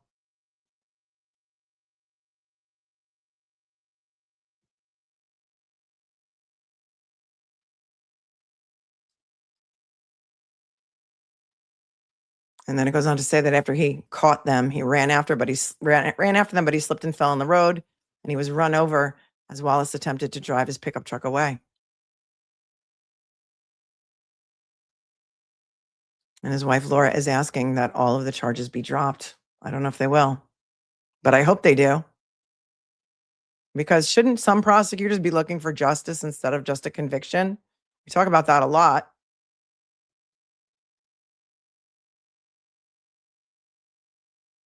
And we'll see if this county in Georgia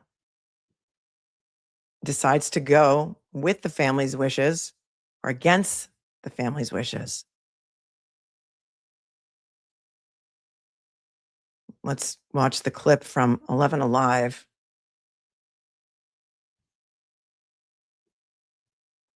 And see if the family actually speaks out, or if it's just a reporter talking about the family speaking out.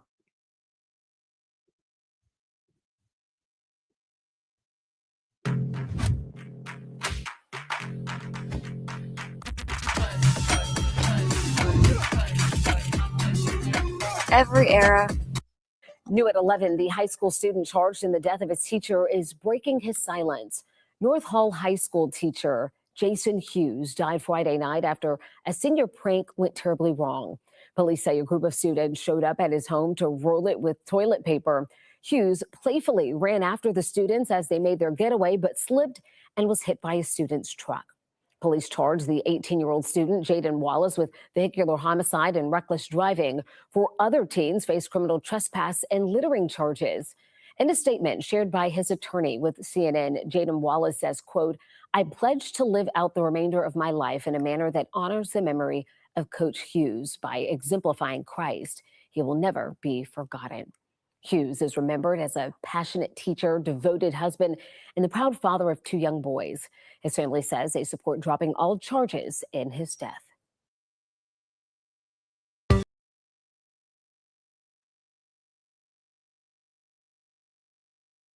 I mean, should the family have to go through a trial? Meaning the math teacher's family, when the wife doesn't want these children prosecuted? They weren't drinking and driving, because if they were, that would have been part of the charge, right? And they're charging the other kids with littering and trespassing. Right, Andrea? I don't like it. I don't like it. I would like to see these charges dropped, and I would like to have a happy story come out of this and let this 18-year-old go on and live his life instead of facing 15 years in prison, and to carry on the memory of his beloved math teacher by living his life in a positive way. I don't know. Law Mama 4 is here. I know she's from Georgia because she went to law school with Tara Baker. And she says they might not. The sheriff didn't consult the DA before charging. The DA is meeting with the family and reviewing the evidence to decide whether to go forward or drop the charges. Thank you. I was looking for the most recent story, and that's the most recent one I found, and it didn't tell me that. But I know that you keep on top of everything, Georgia, so thank you for that. Goth boy, yes, these prank things are common, especially for seniors in high school. They do a lot of scavenger hunts, a lot of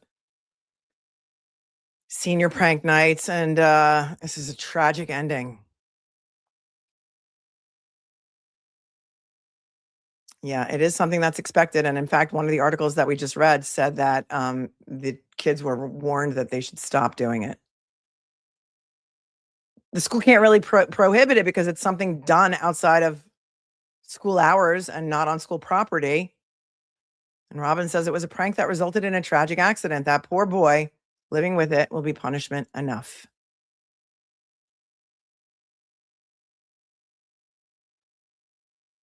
JDT Mom says, praying they do what the family wants and drop all the charges on all of these kids. The wife says he was excited for them to come. He wanted to run outside and catch them. And he ran and he slipped and he fell, probably maybe underneath the kid's car, and was run over. Tragically, it's a tragic accident.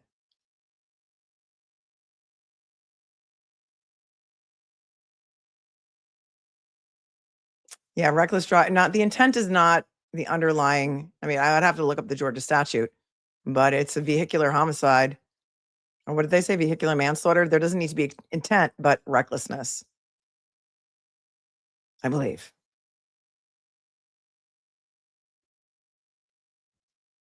And it's tragic all around. And they did stop and they rendered aid to him until the ambulance came. And I think he died the next day from his injuries. So sad.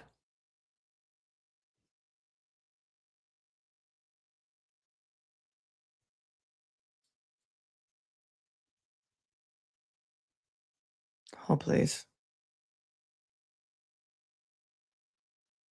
All right. Well, it looks like breaking news. There's an order in KELSEY FITZSIMMONS. Let me just pull this up on a different screen. Hold, please. KELSEY FITZSIMMONS renewed motion for bail determination. Remember, she asked, remind me, she asked to be able to leave her house with less notice, right? So that all these motions are blending together now. She wanted to leave her house with less notice to probation so that she could visit her attorney. She wanted 2 hours notice so that she could visit Bradle to prep for trial, which is coming up on the 23rd of this month. And she wanted some other things too. Let me just go back to the motion for a second.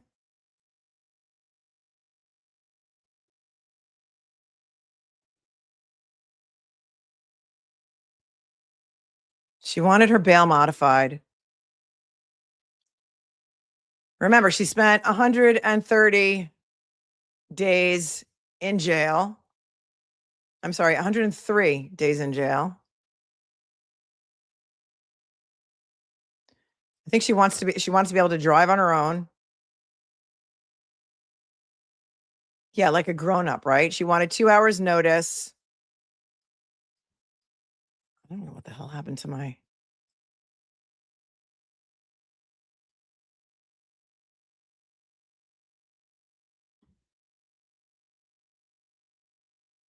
And she wanted to be able to drive. For some reason, portions of my motion have been they're just blank now. I don't know how that happened, but they're just blank. So if anybody remembers what she wanted, aside from 2 hours notice, she wanted to be able to get an apartment. Yeah, her own apartment, so she didn't have to live with her mother. Sign a lease, live in her own place, 2 hours notice to probation, and live on her own. Move to an apartment in Newburyport and be able to get to Bradle's office so that they could prep for trial, right? Right. Right now it's 48 hours notice. She wanted to change it to 2 hours notice. Okay.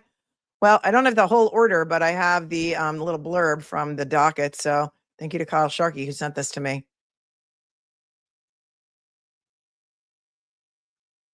Here's what it says. This is just filed today. Order. Further order on defendant's renewed motion for bail determination. Oops. Come back to me.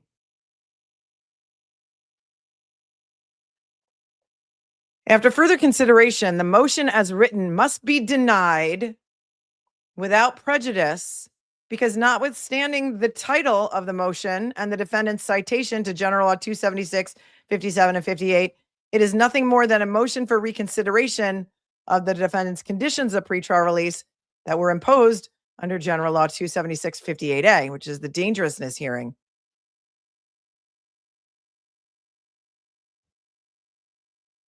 The Commonwealth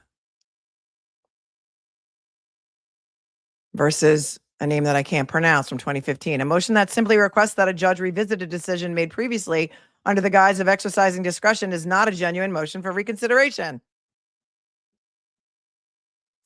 At bottom, the motion seeks reconsideration of an order issued by the court, Judge McCarthy Nyman, which was affirmed on appeal by the single justice, see judgment of single justice, and by the SJC in FITZSIMMONS v. Commonwealth, on the grounds that the order was purposely entered under highly questionable circumstances.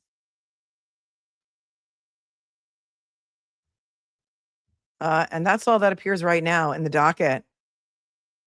And somebody said, OMG, Nyman got to him.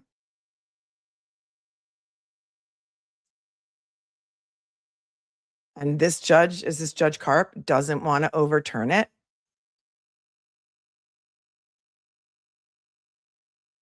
Without having the actual order in front of me, it's hard for me to analyze this, especially since I just pulled it up on a cold read. But it sounds like this judge is saying they titled the motion or called the motion something other than what it really was, and that he's not willing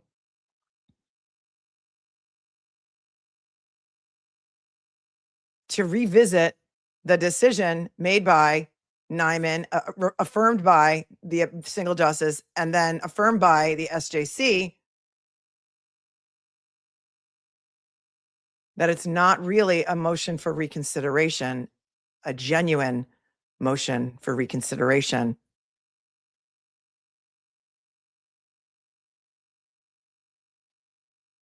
Wow. So the answer is no. No, she can't catch a break at all. And also remember, Justin Elaine is not going to be prosecuted either. So there's that. Just wow.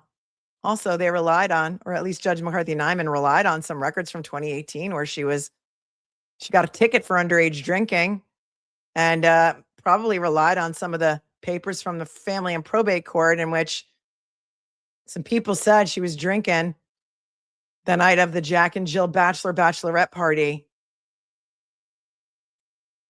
Wow. And you know what else is interesting? That as soon as Bradel made a motion to recuse Judge McCarthy Nyman, she was quickly removed from the case by the Chief Justice in that town. And it was never decided.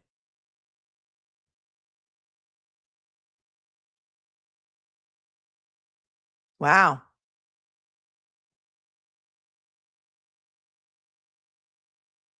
Where did you find text from Justin's mom?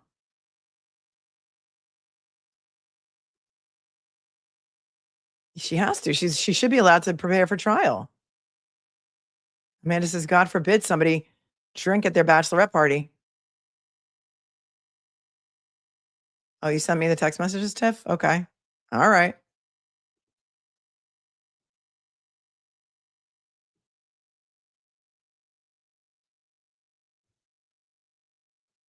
I'll see if I have them. Where did they come out? All right. Hold, please.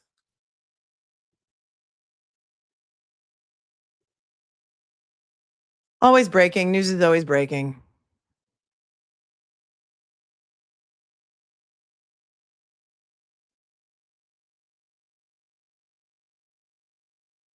All right. Jess Machado posted these on her Twitter, but how do I know that they're like accurate and real? Where did she get them from? She says text messages between Justin Alain's mother, Lisa, and a Stowe police officer detail personal requests for protection despite KELSEY being hospitalized. I mean, you guys can go over to Twitter and look at them, and I'm not saying that her reporting is not accurate. I can't publish them without knowing where they came from. And so you can go there for that information. She talks to the defense team. I don't know where they came from, but give her the view and the like on that or whatever.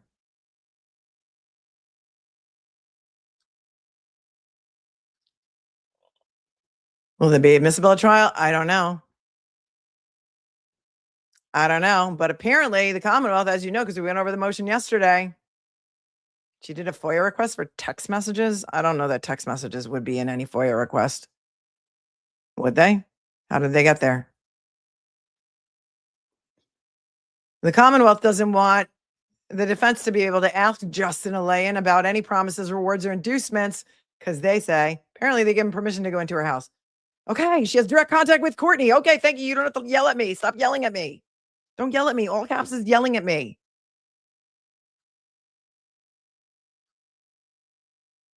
I just told you where you can go find him if you want to go find him, okay? I'm not going to put him up right now until I have time to vet him, okay? That's how I run my channel. Thank you.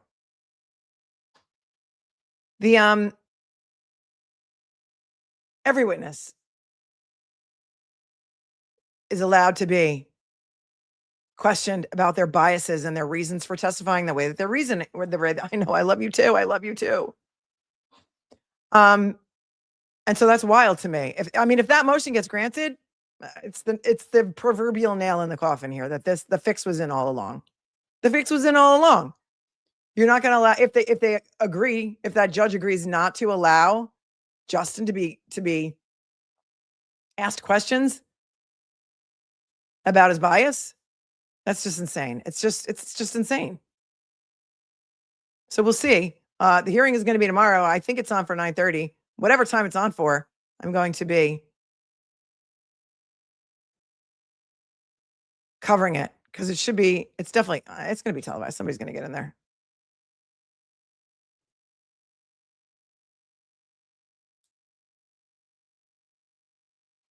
Somebody's going to get in there. And so we'll have it. What time is it? All right, we have some time.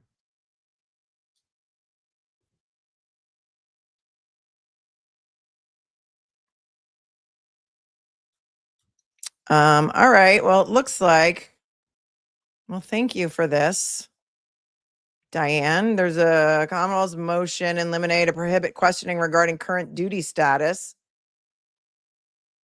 Now the Commonwealth wants the court to prohibit the defendant from questioning the victim in this case, Patrick Noonan, about his duty status. Wow, they just want the deck to totally be stacked against KELSEY, it sounds like. And what's interesting too is that Tim Bradel asked yesterday that the Commonwealth be prohibited from using such words or labels like victim when it comes to such people as like Officer Noonan. And right in their papers in this motion, they call Patrick Noonan the victim.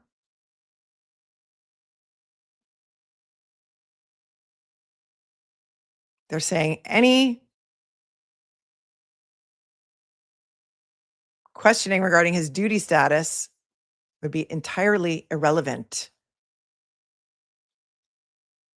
because where the Commonwealth has no information related to his duty status and has made no promises, rewards, or inducements related to his employment with the North Andover PD in exchange for his testimony, any questioning on the matter would be entirely irrelevant. In the motion that the defendant filed for the motion for disclosure of promises, rewards, or inducements, the defendant claimed that Officer Noonan had received preferential treatment from the North Andover PD regarding a temporary leave of absence. However, the motion was not supported by an affidavit by anyone with personal knowledge and devoid of relevant exhibits. In written communications with defense counsel, the Commonwealth has explained that it had no information related to Officer Noonan's duty status. It has not made any promises, rewards, or inducements related to Officer Noonan's testimony, and that any inquiry related to Officer Noonan's employment could be made through a Rule 17 subpoena to the North Andover Police Department. Are they trying to delay the trial? In an attempt to sully Officer Noonan's reputation and distract the jury, the Commonwealth anticipates that defense counsel will question Officer Noonan on alleged promises, rewards, or inducements related to his employment with North Andover PD. However, where the Commonwealth has no information about Officer Noonan's duty status, what do you mean? How could you have no information as the Commonwealth of Officer Noonan's duty status? Isn't your obligation to know that? Isn't it your obligation to know that?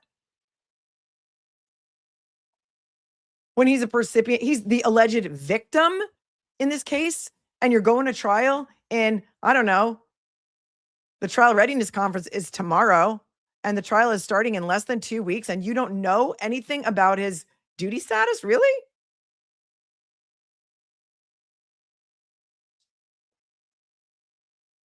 And the Commonwealth has not attempted to influence the employment decisions of the North Andover Police Department. Questioning on the subject is irrelevant. Oh yeah, everything that's going to help Kelsey, they're going to say is irrelevant.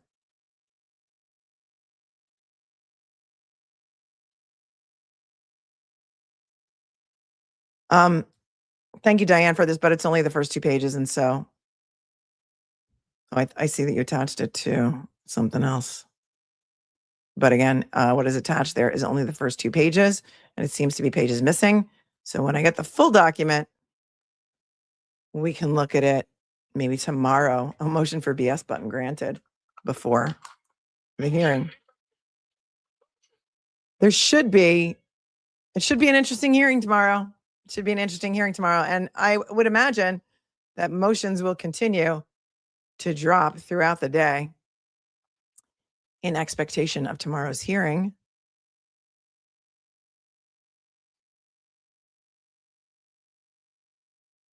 And so we can take a look at them tomorrow morning, maybe before the hearing. What are we doing here? 25 years on the job says when a cop is AWOL, 99 out of 100 times they are immediately taken for a dole test, a narco test to see if they are under the influence. Oh, that's right. He was AWOL and they had to do a wellness check on him. His department did. And then they went there and he said, oh, I took a Flexeril and I overslept. Thank you, Scott, for that info. Thank you on top for your super sticker. Maeve said earlier when we were talking about Jason Hughes, I'm a teacher. This was a horrible accident. I would not want the kids charged. It will ruin their whole lives. This teacher worked so hard to give them a future. Convicting them does not bring him back. Agreed. If he admitted to the Flexeril, which I think is a muscle relaxant, I don't think it's necessarily a sleeping pill. Maybe he was on more. Right. Like when people are pulled over and they say, I only had 2 drinks. Everyone hit the like button. Thank you for always wanting to say that. Thank you. Smooth as cruise. Right. Do the people in North Andover feel safe or sick after hearing this? Thank you, Cupcakes for Justice. If you are from North Andover and you are in the chat, put a 1 in the chat. Hopefully you're under a fake name so nobody knows who you really are. Hold on.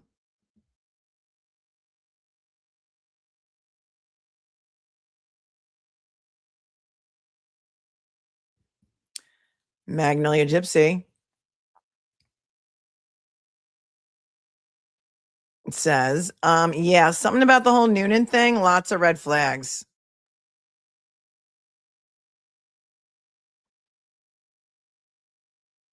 There's one. We got one. RWS Productions on YouTube. And one person from North Andover. Do you feel safe in North Andover right now?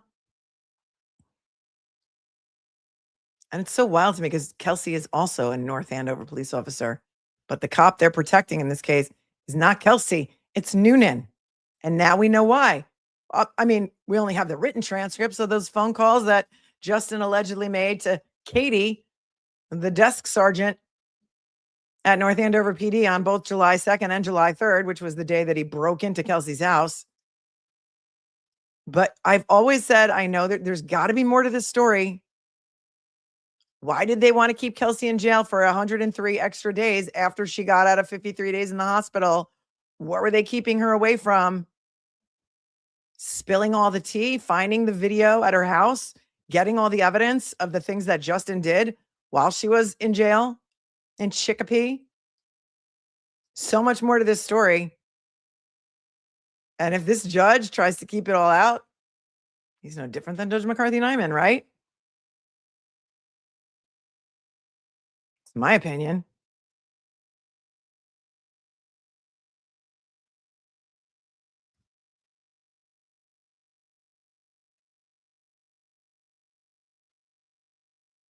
And it's wild. And I would say I've never seen anything like it, but I have seen it like it. A lot of things like it in Massachusetts. A lot. Where Debbie says, I feel that something more dark and sinister was originally planned. Yeah, I think Noonan was at Lawrence PD and he had just transferred back. I remember we looked at some Facebook photos of him and they were welcoming him back to North Andover.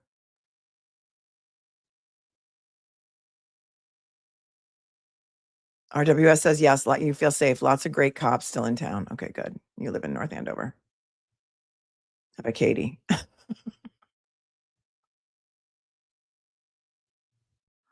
I mean, East Texas Alice says, I think Morrissey's talking to judges, telling them when public gets behind a defendant, stick it to him.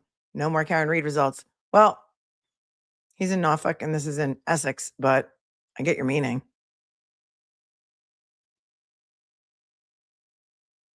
It feels like we're in the 1950s. I agree. Why does Massachusetts hate women so much? I feel like I say that a lot, but I feel like it's true.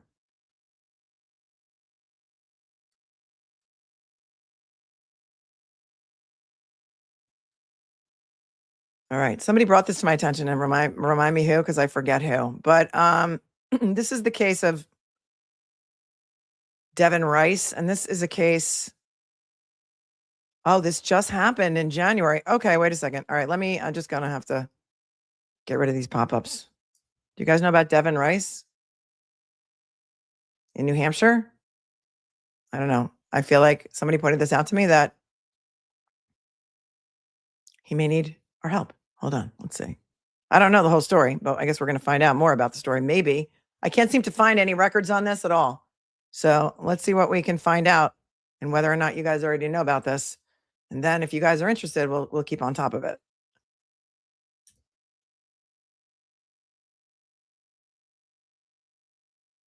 RWS says Noonan left Lawrence because it's really bad there. Lots of gang activity and he wanted a calmer job before retirement. Okay. All right. When I looked for this originally, when you sent it to me, and if you're here, raise your hand and I'll give you full credit for sending this to me about Devin Rice. Wait a second. I think I know who did it. Hold on. Who did it?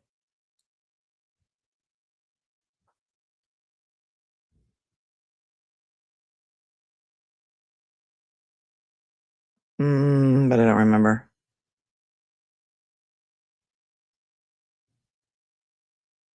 Catherine. It was Catherine who sent it to me. She says, can you look into justice for Devin Rice? He needs us. Okay. So I did. But really, this was the only thing I could find. So here we go. Let me know if you've heard of this. Devin is from Nashua, New Hampshire. He was arrested Monday, January 5th of 2026. And let's see what the patch can tell us, because not a lot has happened. It was in Nashua. Seems like there's going to be a lot more to this story too.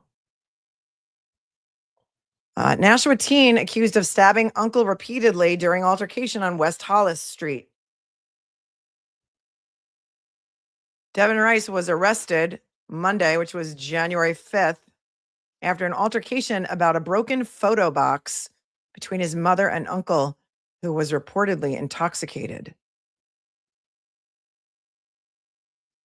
This is from January 6th. And, they're posting this boy's mugshot. His name is Devin Rice. He looks like he still has some blood on his t-shirt and his neck.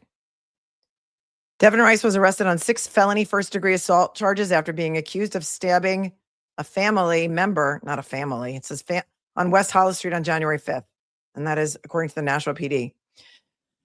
A teen from Nashua was arrested and held without bail after being accused of stabbing a member of his family who was reportedly involved in an altercation with another family member on Monday night, according to Nashua police. Devin Rice, 19, of West Hollis Street in Nashua, was arrested on January 5th on 6 felony counts of first-degree assault, DV. Around 9:45 p.m., police and fire and rescue teams were sent to a home on West Hollis Street for a report of a man who had been stabbed.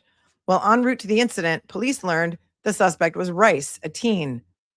When they arrived, Rice was outside the home covered in blood but had no visible injuries, according to an affidavit. The teen's uncle, who was also outside the home, was seen suffering from several stab wounds to the torso and had lost significant amounts of blood, police said. He was taken to the Southern New Hampshire Medical Center for treatment. A woman was interviewed and said she had been arguing with her brother about items in the home that had been broken. During the argument, the victim, quote, drunkenly knocked over, end quote, some of the items. The argument eventually became physical between the woman and the man, who were grabbing items from each other, the report said. So it seems like Devin is the son of this woman, and her brother may have been attacking her. And that's what it seems like. But let's keep reading.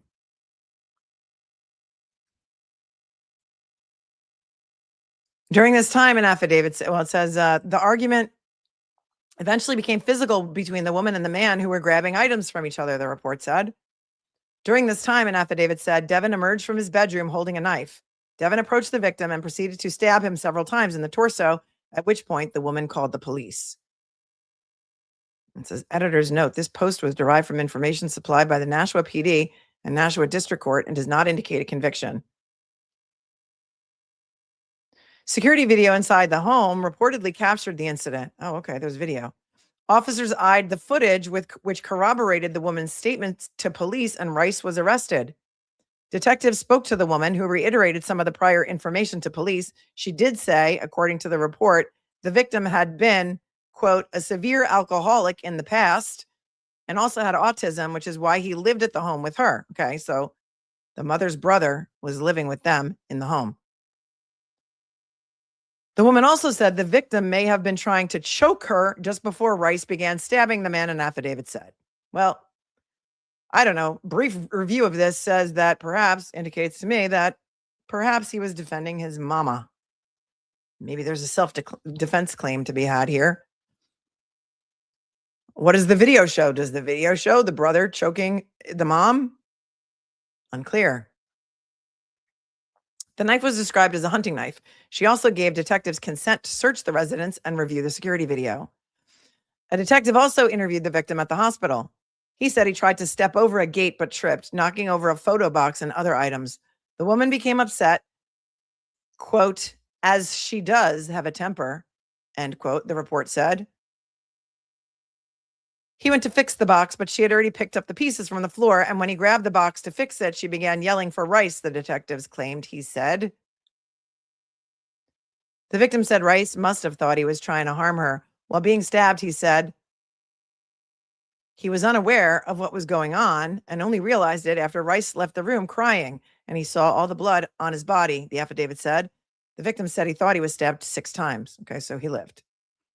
A doctor at SNHMC later confirmed there were 6 stab wounds about 3 to 4 inches wide on the victim's back, neck, and sides. 1 wound hit a kidney, a report stated. Emergency surgery was performed on the victim later. Rice was read his Miranda rights and interviewed. The report stated he reported seeing the man's arm in the area of the woman's neck during the altercation. Again, the woman, I believe, is his mother, went to get a knife and stabbed the man, according to the affidavit. Around 2 a.m. on Tuesday, police found the knife and seized it and took photos inside the home. Rice was held on preventative detention and scheduled for arraignment via video on Tuesday afternoon. If anyone has any further information regarding the case, please call the Nashua Police Department crime line 603-589-1665. I don't know what his current status is. Because this really was all I could find about it. Yeah, imagine what Devin Rice has seen and witnessed in his life. Is he lying? Donna wants to know. Well, is who lying? The brother who was. It says they have video of the incident from cameras inside the home.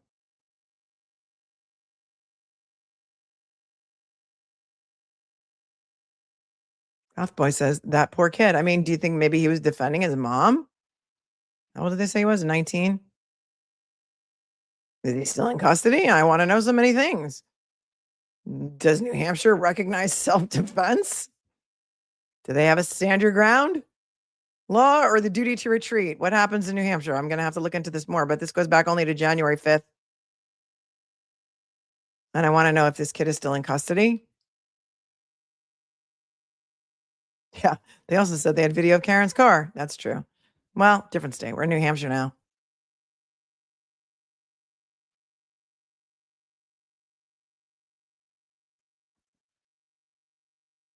Queen says, I have been wondering about this case. Yeah, I mean, will it be televised? Apparently there was a video appearance, but I don't know where it is.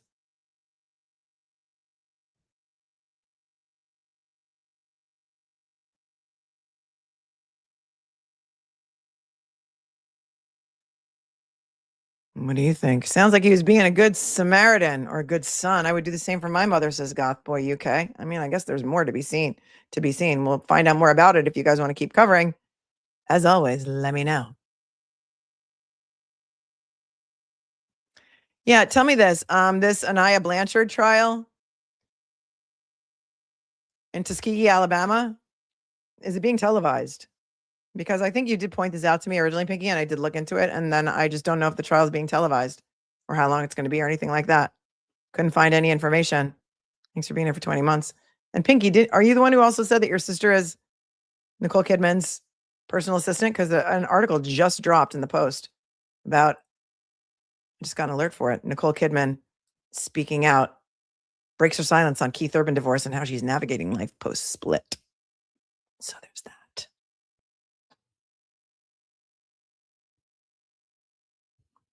What say you, my friends? What say you? Yes to covering. All right, good. Anaya Blanchard was abducted from a gas station and murdered. The trial is just starting. Let me look. Yeah, I mean, if it's not being televised, then there's really nothing I could do as far as like watching the trial or anything. Yeah, I did. I looked it up, but I'm not going to break from what I'm doing right this second to do it because we did. All right. Now, Kelly says, New Hampshire is a castle doctrine and stand your ground state, allowing reasonable, even deadly force to protect yourself or others from imminent, unlawful, or deadly force. You have no duty to retreat. Thank you. Thank you, Kelly, for looking it up. Well, KBD, yeah, it said that the uncle is autistic and also maybe an alcoholic or maybe used to be a severe alcoholic. And he called her, what did he say she was? She had a temper? And Queen says, yeah, it sounds like he was being a good son. I would love this.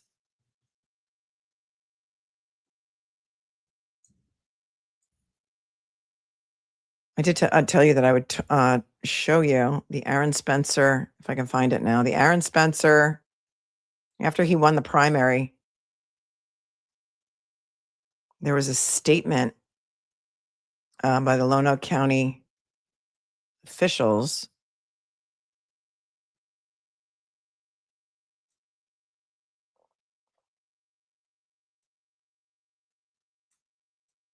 And I have a response to that, but I don't know where the original Lonoke County comments were. Hold on. So wait, there's a new order that just dropped March 5th.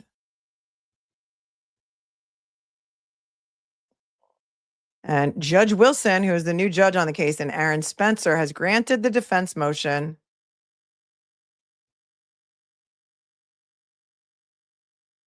to reschedule the trial and has set a pretrial scheduling hearing for March 18th, 2026 at 10 a.m. At that hearing, both parties will report to the court and discuss how the case will proceed moving forward. During this delay, the court also ordered that the speedy trial time be told, meaning the clock is paused while scheduling issues are worked out. All right, let's take a look at that.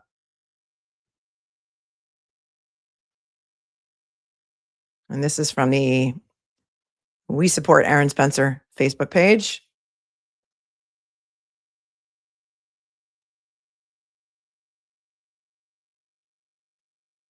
And this is an order from the new judge because Judge Barbara Elmore was removed from the case. Praise be.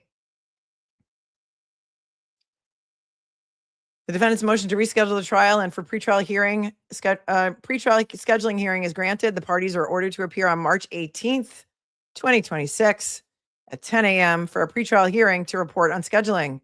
Speedy trial is told for the period of delay. I think we covered this already, but March 18th, I wonder if anybody's going to be able to get cameras in there because it's a new judge, new day, new judge. And I think they do allow cameras in Arkansas if the judge allows it, right? I believe. All right, let's look at this. Here we go. This is the other thing I want to show you.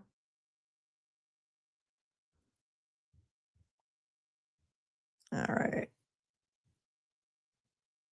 Oh, please.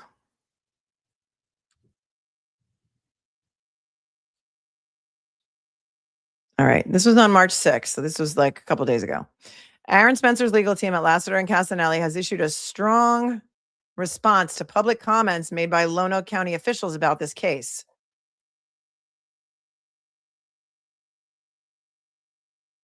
I don't know where their official comments were, but let's read the response from Aaron's attorneys. I really like Erin Castanelli a lot. We saw her argue in front of the Arkansas Supreme Court, and she's awesome. Mercury's in retrograde for another 9 days. Oh, Nicole, I don't think I can take it. I don't think I can handle it. Thank you. All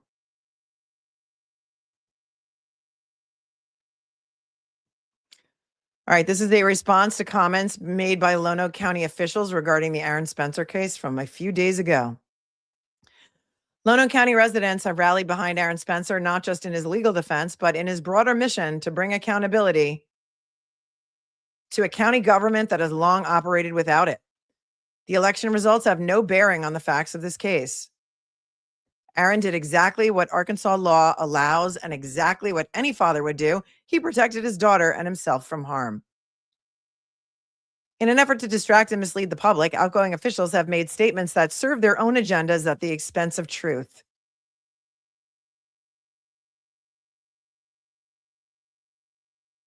Sheriff Staley claimed Aaron, quote, hit the vehicle, got out, and just started shooting. Conduct Staley said even his deputies would be charged for. Prosecuting attorney Graham appeared on television this week and characterized the case as a person who just goes and kills somebody. Like the Wild West. Michael Fosler was not just somebody. The evidence from Graham's own court filings proves these public statements are irreconcilable with reality. Courts have long recognized that a prosecutor's integrity is foundational to the system's legitimacy. A prosecutor represents the people with a duty to pursue justice rather than win cases or protect public officials. That duty demands honest assessment of the evidence, the law, the impact on the community and those involved, and what can actually be proven beyond a reasonable doubt.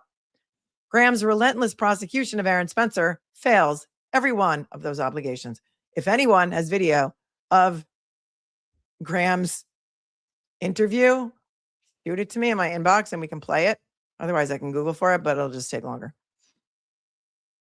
Because I didn't see prosecuting attorney Graham's television interview talking about Aaron Spencer. That's insane.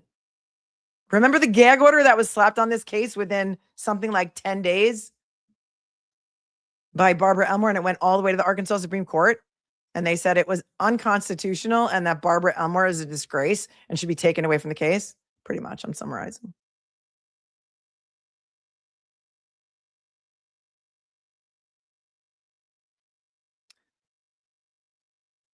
A prosecutor represents the people with a duty to pursue justice rather than win cases or protect public officials. Yeah, say that a little louder for the people in the back. Oops.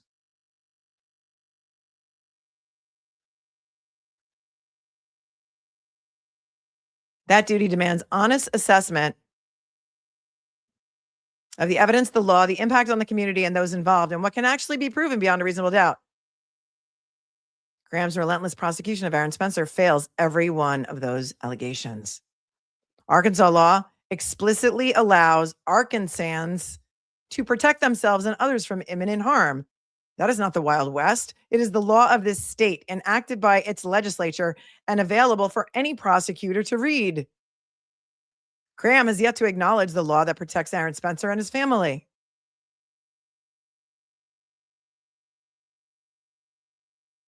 Graham's claim that his office simply follows the law invites scrutiny. The people of Lonoke County know his record. Staley's claim that his own deputies would face charges in Aaron's situation is equally at odds with the documented record of failing to hold officers accountable.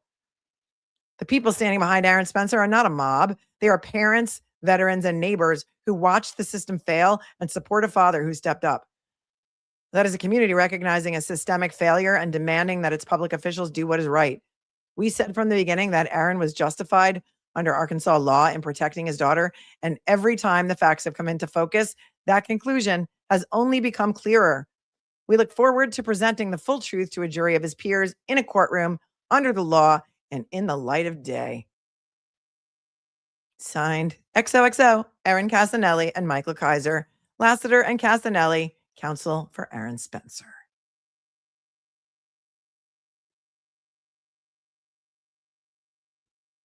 What?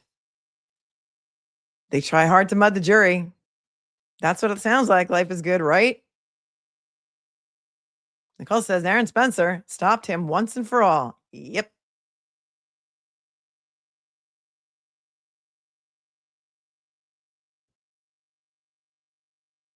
A lot of people are behind, as I see in the comments. And so those are stuff we covered earlier. Things and stuff. Let me see if I can find the video of, what the hell is his name? Graham? Prosecuting attorney Graham.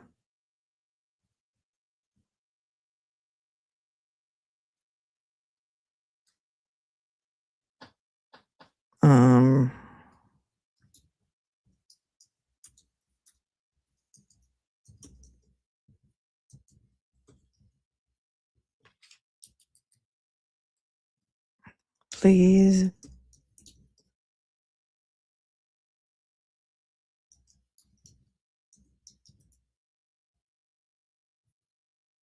Oh, here it is. We don't live in the Wild West. Let's see.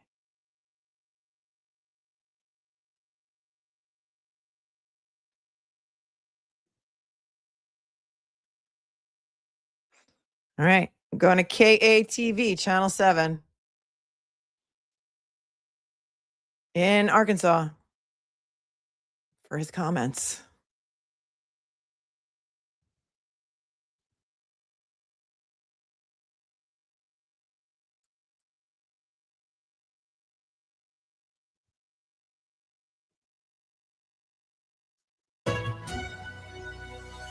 Good evening. We begin tonight in Lonoke County in a race that's drawing national attention. Aaron Spencer, who's currently facing a second-degree murder charge, has won the Republican nomination for Lonoke County Sheriff. Spencer was arrested in 2024, accused of shooting and killing a man he had found alone with his then 14-year-old daughter. And now he is the nominee. It is an unusual, perhaps unprecedented situation. Channel 7's Andrew Mobley joins us now live in studio with more on what's next here. Andrew? The question now is, will Spencer even be able to run in November's general election because of his pending court case? I've never had a defendant be running for the sheriff or any office while, this is a court case is going on. The trial was originally scheduled to start in January, but the Arkansas Supreme Court removed the presiding judge from the case at the request of Spencer's defense and appointed retired circuit judge Ralph Wilson. We were set to do this before the primary. Okay, this is Chuck Graham. He's the prosecutor. And this was after Aaron Spencer won the primary for Lonoke County Sheriff. Tell me if you think these comments are a little bit out of line. And if the gag order was still in effect, he wouldn't be allowed to speak. But here he is, trying to taint the jury pool, maybe, in my opinion. Here you go. Do this before the primaries, which we would ever judge scheduled to start in January, but the Arkansas Supreme Court removed the presiding judge from the case at the request of Spencer's defense and appointed retired circuit judge Ralph Wilson. We were set to do this before the primaries, which we would ever. Right. We were set to do this before the primaries. How dare he go all the way to the Arkansas Supreme Court to get Judge Barbara Elmore removed from this case? That's why it was adjourned. And Judge Barbara Elmore, in my opinion, is the reason that Michael Fosler is dead, because 67-year-old Michael Fosler had been arrested for something like 43 or 47 felonies for crimes committed against Aaron Spencer's daughter, including rape, and having lots of materials on his phone that were illegal to have. Who knows if they were pictures of her or not? We don't know, because everything was sealed with regard to Michael Fosler. And then Barbara Elmore let him out of jail, or let him out on bail of something like $5,000, or was it $2,500? I don't remember. But in any event, all those records were sealed. And that Michael Fosler, who coincidentally used to be a police chief in Indiana, Hamlet, Indiana. Other victims have come forward, by the way. But Michael Fosler was let out on $5,000 or $2,500. I don't remember. And so then that allowed him to go back and grape Aaron Spencer's daughter some more and groom her some more. And the prosecutor actually wants to bring evidence into the trial that this was a consensual relationship between Aaron Spencer's 13 or 14-year-old daughter. It was $5,000. Thanks, Amanda. I know you live in Arkansas. Oh, that's right. That's right. She's not the one. Oh, you're right. She's not the one who, wait, so she's not the one who let him out on $5,000 bail. It was a different judge, but she did have control of the other things involving Michael Fosler. She did come onto the case at some point. You're correct. You're correct. I think you're right. You sent me an article on that recently, and it wasn't Barbara Elmore who set his bail. You're correct. I need to correct the record. But it had been out there for a long time that she was, right? Wasn't it in court papers and everything? But she did make a lot of other rulings that were prosecution slanting, right? Like the unconstitutional gag order, etc.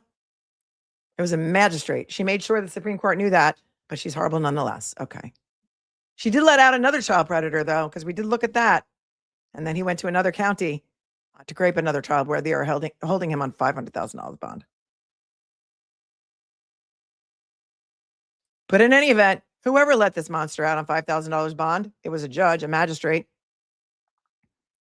allowed Aaron Spencer's daughter to be abused some more. And then she was kidnapped by him. And the prosecutor wants you to think, or the jury to think, that it was voluntary. She went with him voluntarily and that they were in a relationship. Again, she was 13 or 14 and he was 67. So that's pretty gross too. But that's the guy, Chuck Graham. Those are the arguments he wants to make at trial. And they don't want a child SA expert to be allowed to come in and testify at the trial. Yeah, they're saying it was a relationship. Yes, that's what they're saying.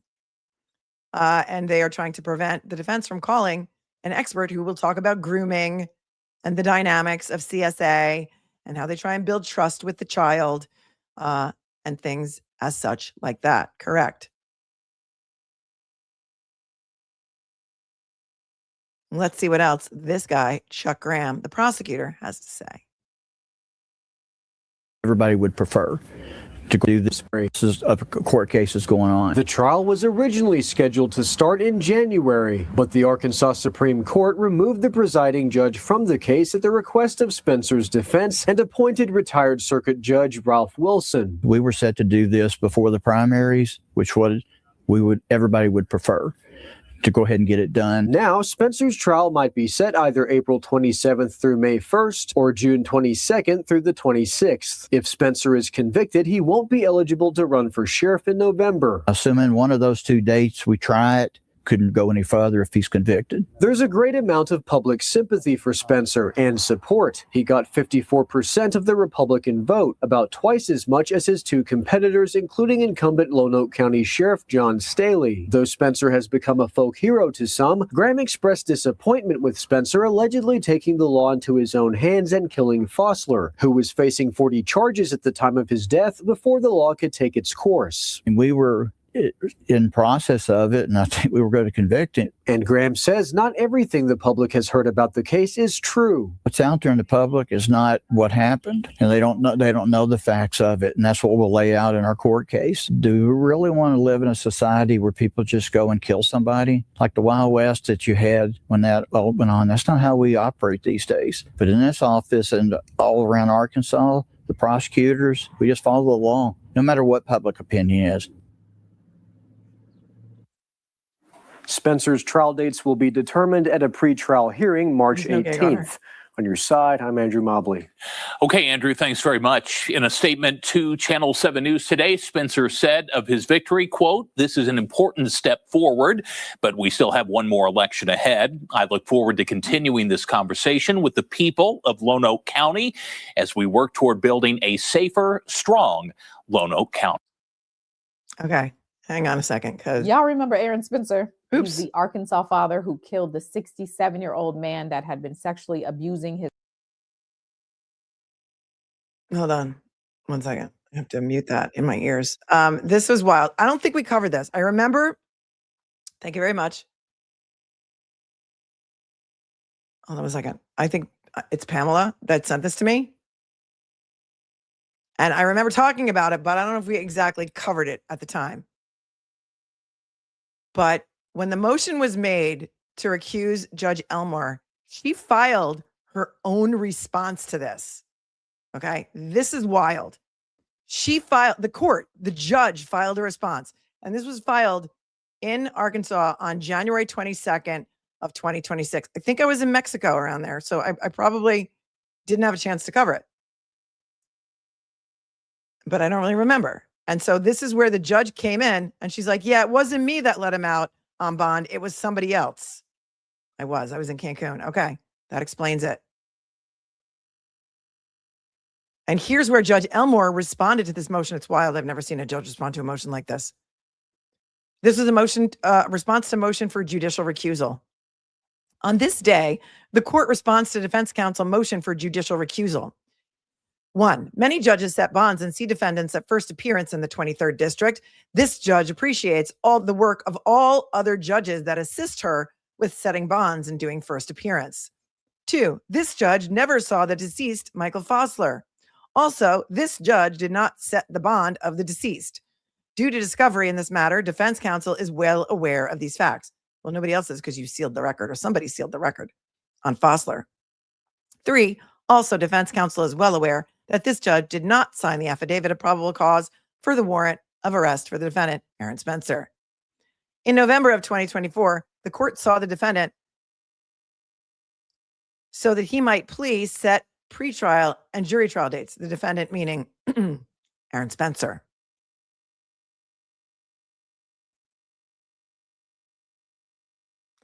The courtroom was not closed.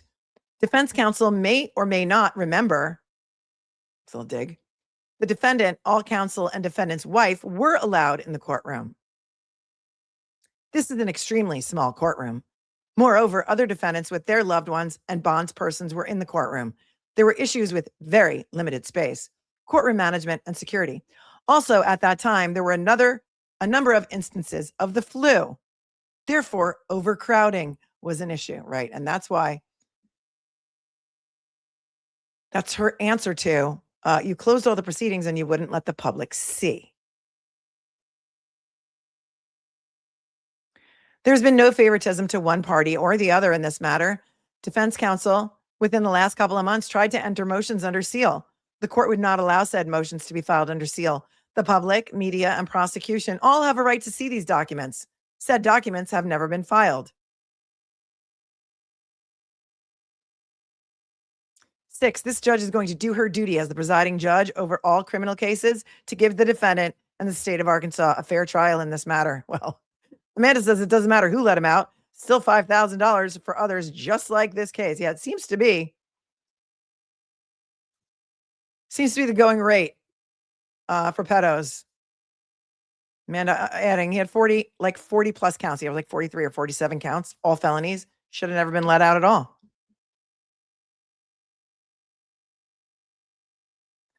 Laura's side-eyeing the prosecutor, Chuck Graham, saying, sir, do you really believe a 13 or 14-year-old child can consent? Oh, yeah. He says he got like text messages and stuff that are going to show that this was an actual relationship between the two. The court previously entered an order limiting the number of media representatives and members of the public permitted inside the courtroom during future proceedings. The courtroom does not have unlimited seating, although it's the largest courtroom in the courthouse. After accommodating approximately 100 potential jurors, along with family members of the parties, counsel of record, and counsel's staff, remaining space is limited. As a result, approximately 20 additional individuals, including members of the media and public, may be permitted to enter the courtroom, and such individuals may be required to stand at the rear of the courtroom. As the trial proceeds and jurors are excused or seating becomes available, additional members of the media and public will be permitted entry. These limitations are imposed solely due to space and security constraints and do not constitute a closure of proceedings. 8, not only is space an issue in these proceedings, so are management of the courtroom and security issues. There have been many threats against the court and others involved in the trial process. Also, due to fire hazards, the courtroom should not be packed with individuals standing or sitting in areas that block the doorway. This case should proceed as scheduled, and the judge intends to hear this matter. Therefore, the judge does not recuse in this matter. XOXO, Barbara Elmore, circuit judge. So she's saying, it wasn't me. It wasn't me. It wasn't me. And she was taken off the case anyway. And apparently it was a magistrate by the name of Teresa Smith. Teresa Smith was the one who let Michael Fosler out on the small $5,000 bail.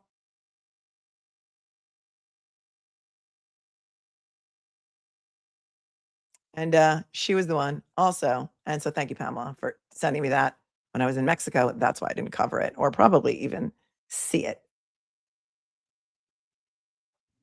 She just wanted to clarify the record, but now there's a new judge in town. We'll see if this new judge is going to allow cameras in the courtroom.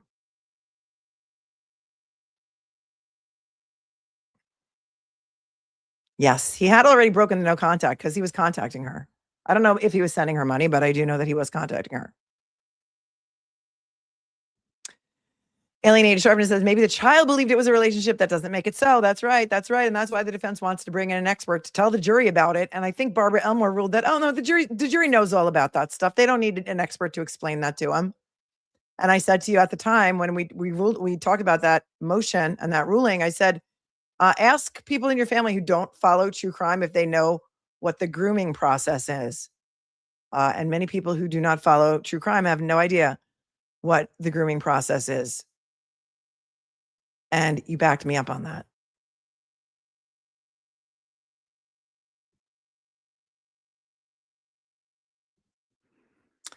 Strong Life says the age of consent in Arkansas is 16, so the DA is trying to judicially change the law to protect the pedo. Sounds that way.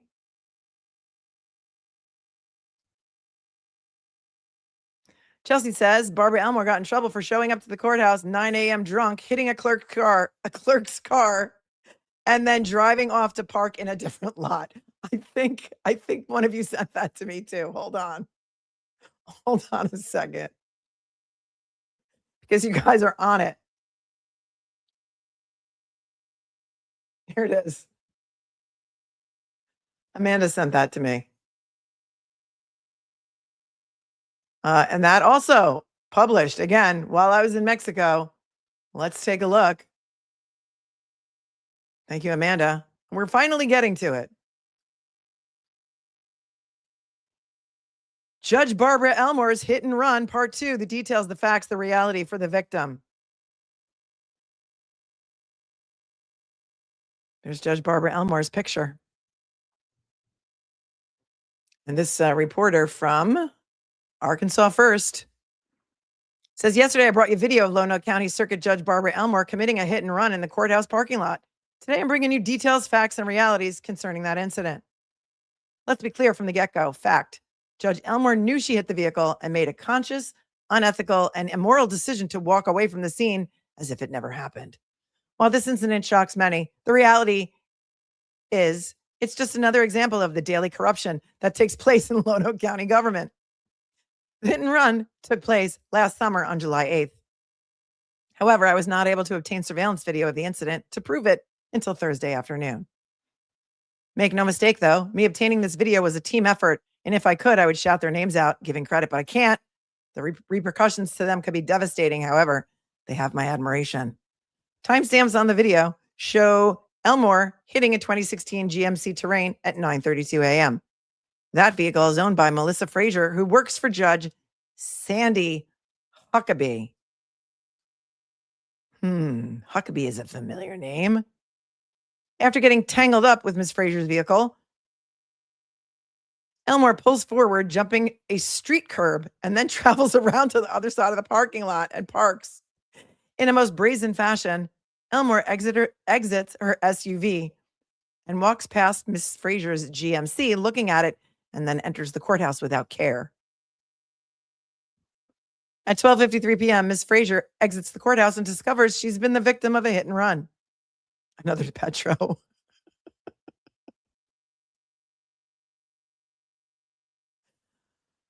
She tries to open her driver's door, but is unsuccessful and then retreats back into the courthouse.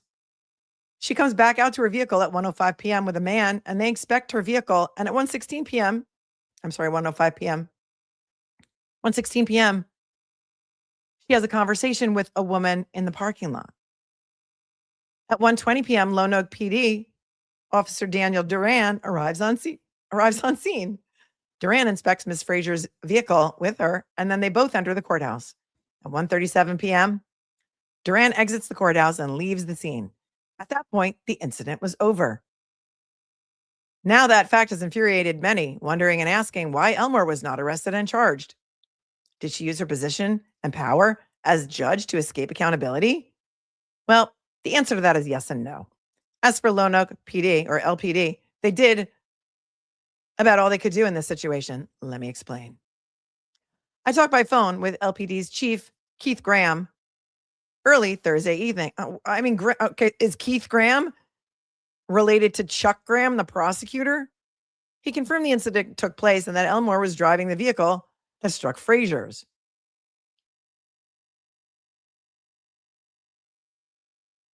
He stated there was no incident report on the matter, but acknowledged there should be dispatch records on it and assured me that when he got to work the next morning, he would access and send them to me, which he did. The dispatch call report provides facts that help paint the picture.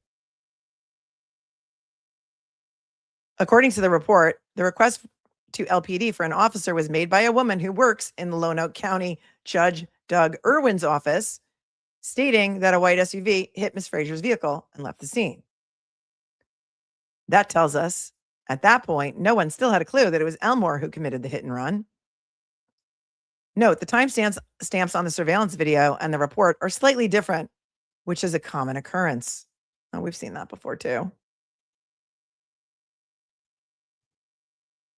After Duran arrived and before he left, the cat came out of the bag because Chief Graham informed me in our conversation Thursday evening that Ms. Frazier and Elmore came to an understanding while Duran was there, and Ms. Frazier did not want to pursue the matter. Oh, was it a financial understanding?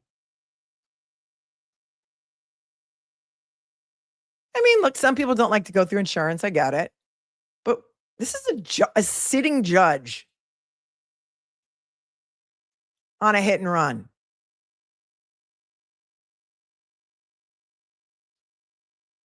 Was it Alexis? I don't know. That explains why there was no incident report generated.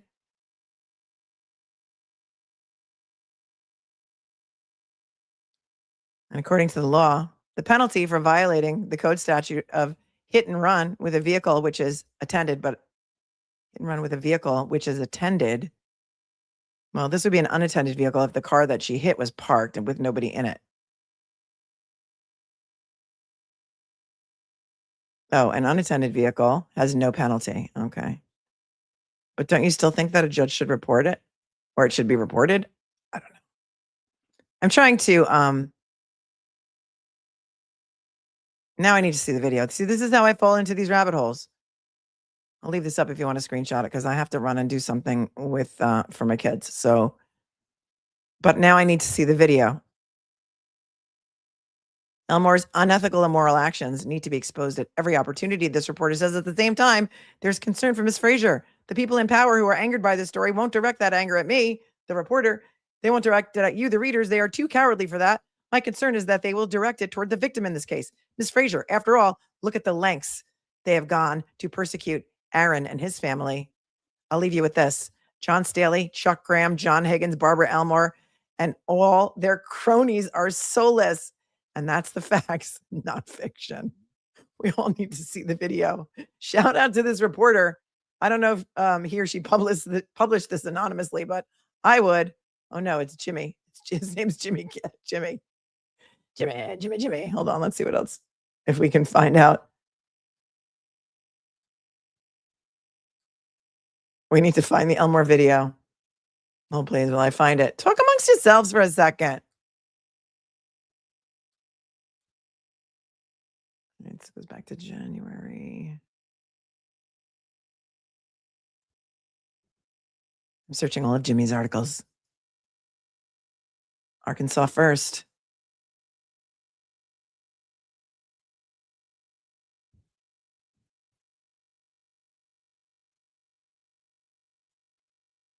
All right, I got it. Are you ready? Are you ready for it? It's only a couple minutes long.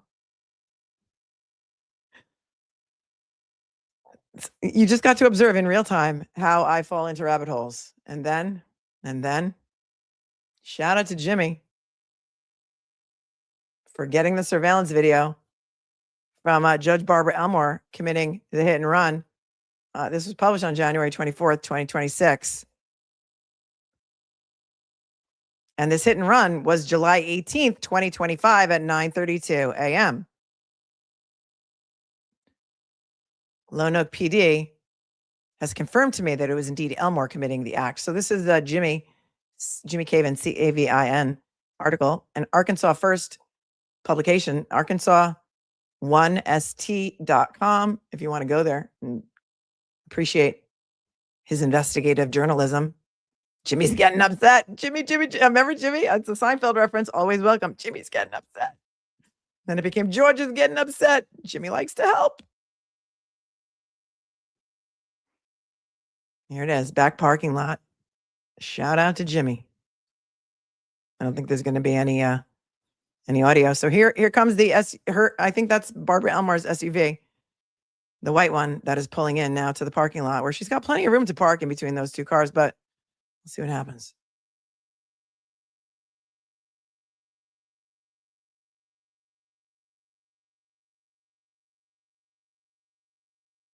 All right, she's parking in between two cars, and then she pulled in between them, and now she's backing up.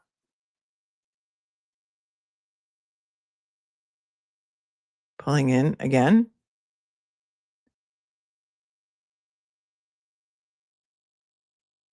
Wait, so did she? Hold on. I got to go back to the narrative on this so that I know whose car is whose.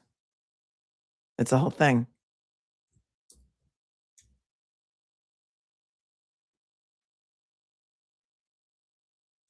All right, she's while pulling into a parking spot, Elmore sideswipes a 2016 GMC Terrain owned by Melisa Frazier, who works for Judge Sandy Huckabee.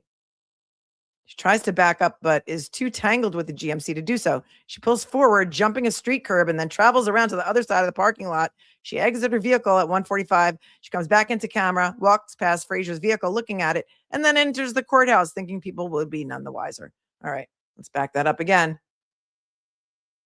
So it seems that she backed into this, or she sideswiped a GMC Terrain, which I think is that white vehicle. Okay. Let's watch it again with your eagle eyes. Here she comes. She's coming in the parking lot. She's avoiding a pole. That's a weird place for a pole in the middle, or unless it's a tree in the middle of the parking lot. Okay, so it doesn't look like she hits that black car. It looks like she hits that white car to the right of her car. And then she's tangled up in it, so she's reversing. Oh, still tangled up in it. It's 9:32 a.m. Has she been hitting the sauce? I don't know. And she's going to jump the curb, and she's jumping the curb. She's like, oops. Yeah, you can see the Jeep. It's a GMC. Yeah, the white one. Oh, all right. Let's see. We could zoom in. And then she goes around. And then she's going to come back.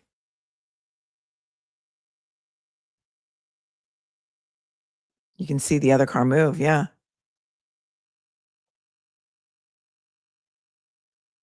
Well, let's see when she comes back into frame. If we're going to see her. She parked somewhere else and then she walked back into the courthouse. Oh, man. This is Judge Barbara Elmore committing a hit and run last July in the courthouse parking lot. And Jimmy did some good reporting. Jimmy did some good reporting.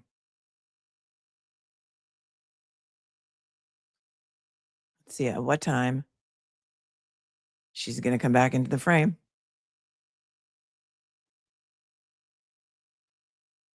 One minute and 45 seconds. There she comes. She's walking into the parking lot. You see her over there? See if I could zoom in a little bit. That's as much as I can zoom, but you can see her on the right of your screen walking towards the car that she just hit. And she's actually going to walk up to it. Well, I don't know. She didn't really look at it. Did she look at it? I don't know. It's hard to say. Maybe a quick glance.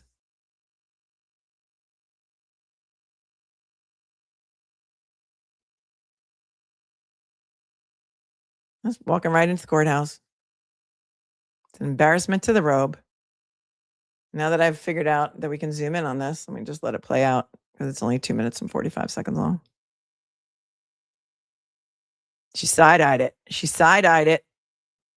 Sense of entitlement is mind-baffling, says Cat Q. All right, let's go back to the beginning. Okay, I'm going to keep it on Zoom right now. And let's watch that one more time. Here she comes. See that pole? She's got to go around the pole. And she's just going to whip right on in there and smack up that white truck. Can you see it move? Watch it. I mean, the camera kind of jumped. It's hard for me to see it move on this screen. Backs up again, gets tangled up in blue. Wow.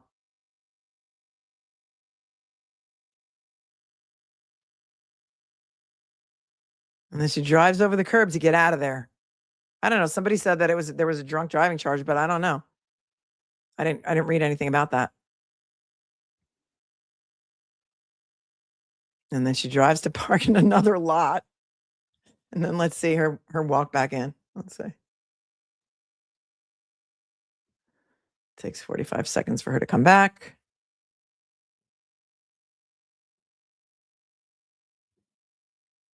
I mean, clearly, she didn't leave a note on the car. She's above the law. She's Judge Barbara Elmore. You're sober adjacent. Yacht today, Satan. Yacht today, Satan. She's sober adjacent. Let's see her. Here she comes. She's walking back. And it's hard because it's a grainy video, but she's walking towards the car. She's side-eyeing it. Does she give it a glance? Does she care? I don't think so. She goes about her business and walks right on into the courtroom. She's probably late for her 9:30 calendar call. She's I don't know what she's doing there. Is that a mailbox? What is she doing?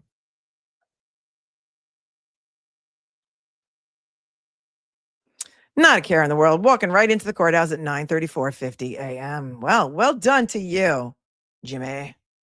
We're big fans. Yeah, I don't know what this means. Speaking of Jimmy, I recently saw that the other Jimmy, Auntie Deb, tell his audience that Melanie Little would make the best trader. He's such a funny guy. I don't know what that's all about. I think he watches the show Traders. If anybody has any idea what that's about, let me know. I don't know what even that show Traders is about, but Tina said she reported but the video is motion activated, so the police aren't able to be seen. Well, I don't think she reported it. The person who was hit was reporting it, but I don't think she reported it. The judge. Amanda said she's checking to see that no one else is around. No witnesses. It didn't happen. Oh, Traders the show? Says Kriegers Cups. I've never watched it once. Is it good? Do you like it? Tell the Truth says, yeah, there was a casting call at Mohegan Sun the other night in Connecticut. I would need a direct offer. I'm not gonna audition for that show. And I've never seen it. So I don't know if it's funny. It was a bad attempt at humor, said Tina. Traders is a compelling, competing reality show. Is it? And it's amazing. So good. People say. Looks crazy. And then Nicole says that other Jimmy needs to keep Miss Melanie's name out of his mouth. I don't know what he said. What has he said, Nicole? Is it bad? I didn't watch. I can't watch anybody else's shows, you guys. I don't have time for that. Jimmy's a friend of mine, so I don't know if he was really like meant it. I don't know. I don't know if it was anything. I just don't. I don't have time for this. I'm too old. Traders is a Dutch concept, Angelique. I did not know that. Had no idea. No, it's not a bad thing. Team Brittany says it was a passive-aggressive comment, in my opinion, if it was said that way. Oh, Team Brittany, now we got to fall in the rabbit hole and go watch it. Oh, man. I guess Little Cupcake did watch it. Lorelai says, Jimmy loves me. Look, now I'm starting twitching again. Just says, Jimmy said nothing bad. He was complimenting you. I don't know. Who's on whose side anymore? I don't know.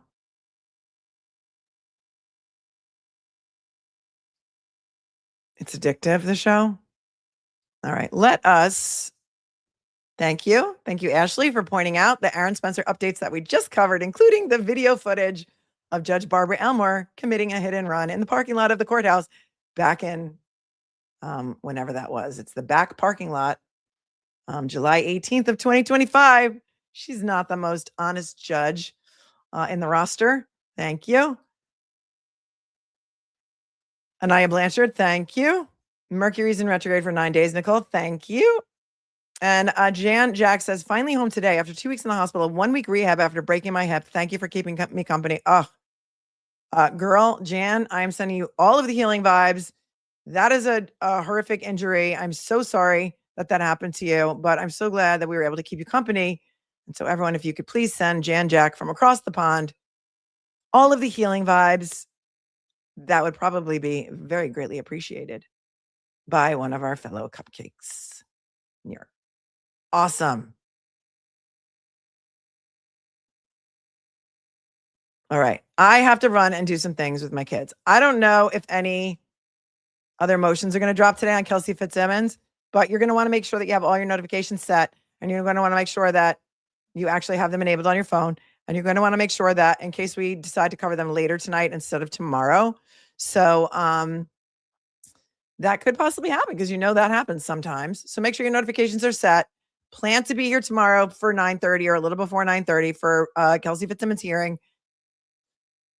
Thank the moderators, tip your servers. I'll be here all week. It's already Wednesday, so it's hump day. So thank you for coming in to cover some things with me that we haven't had a chance to follow up on, like the Alexander brothers conviction, like poor Jason Hughes, the math teacher who was tragically run over in Georgia by one of the students.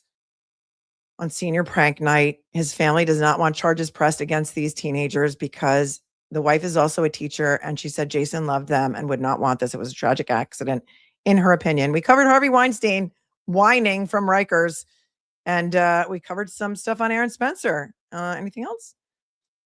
I'll see you guys all real soon. Stay cool, stay kind, stay classy, and above all, stay safe. It's a jungle out there, and don't believe everything you read on the internet. Okay? I love you guys. Bye.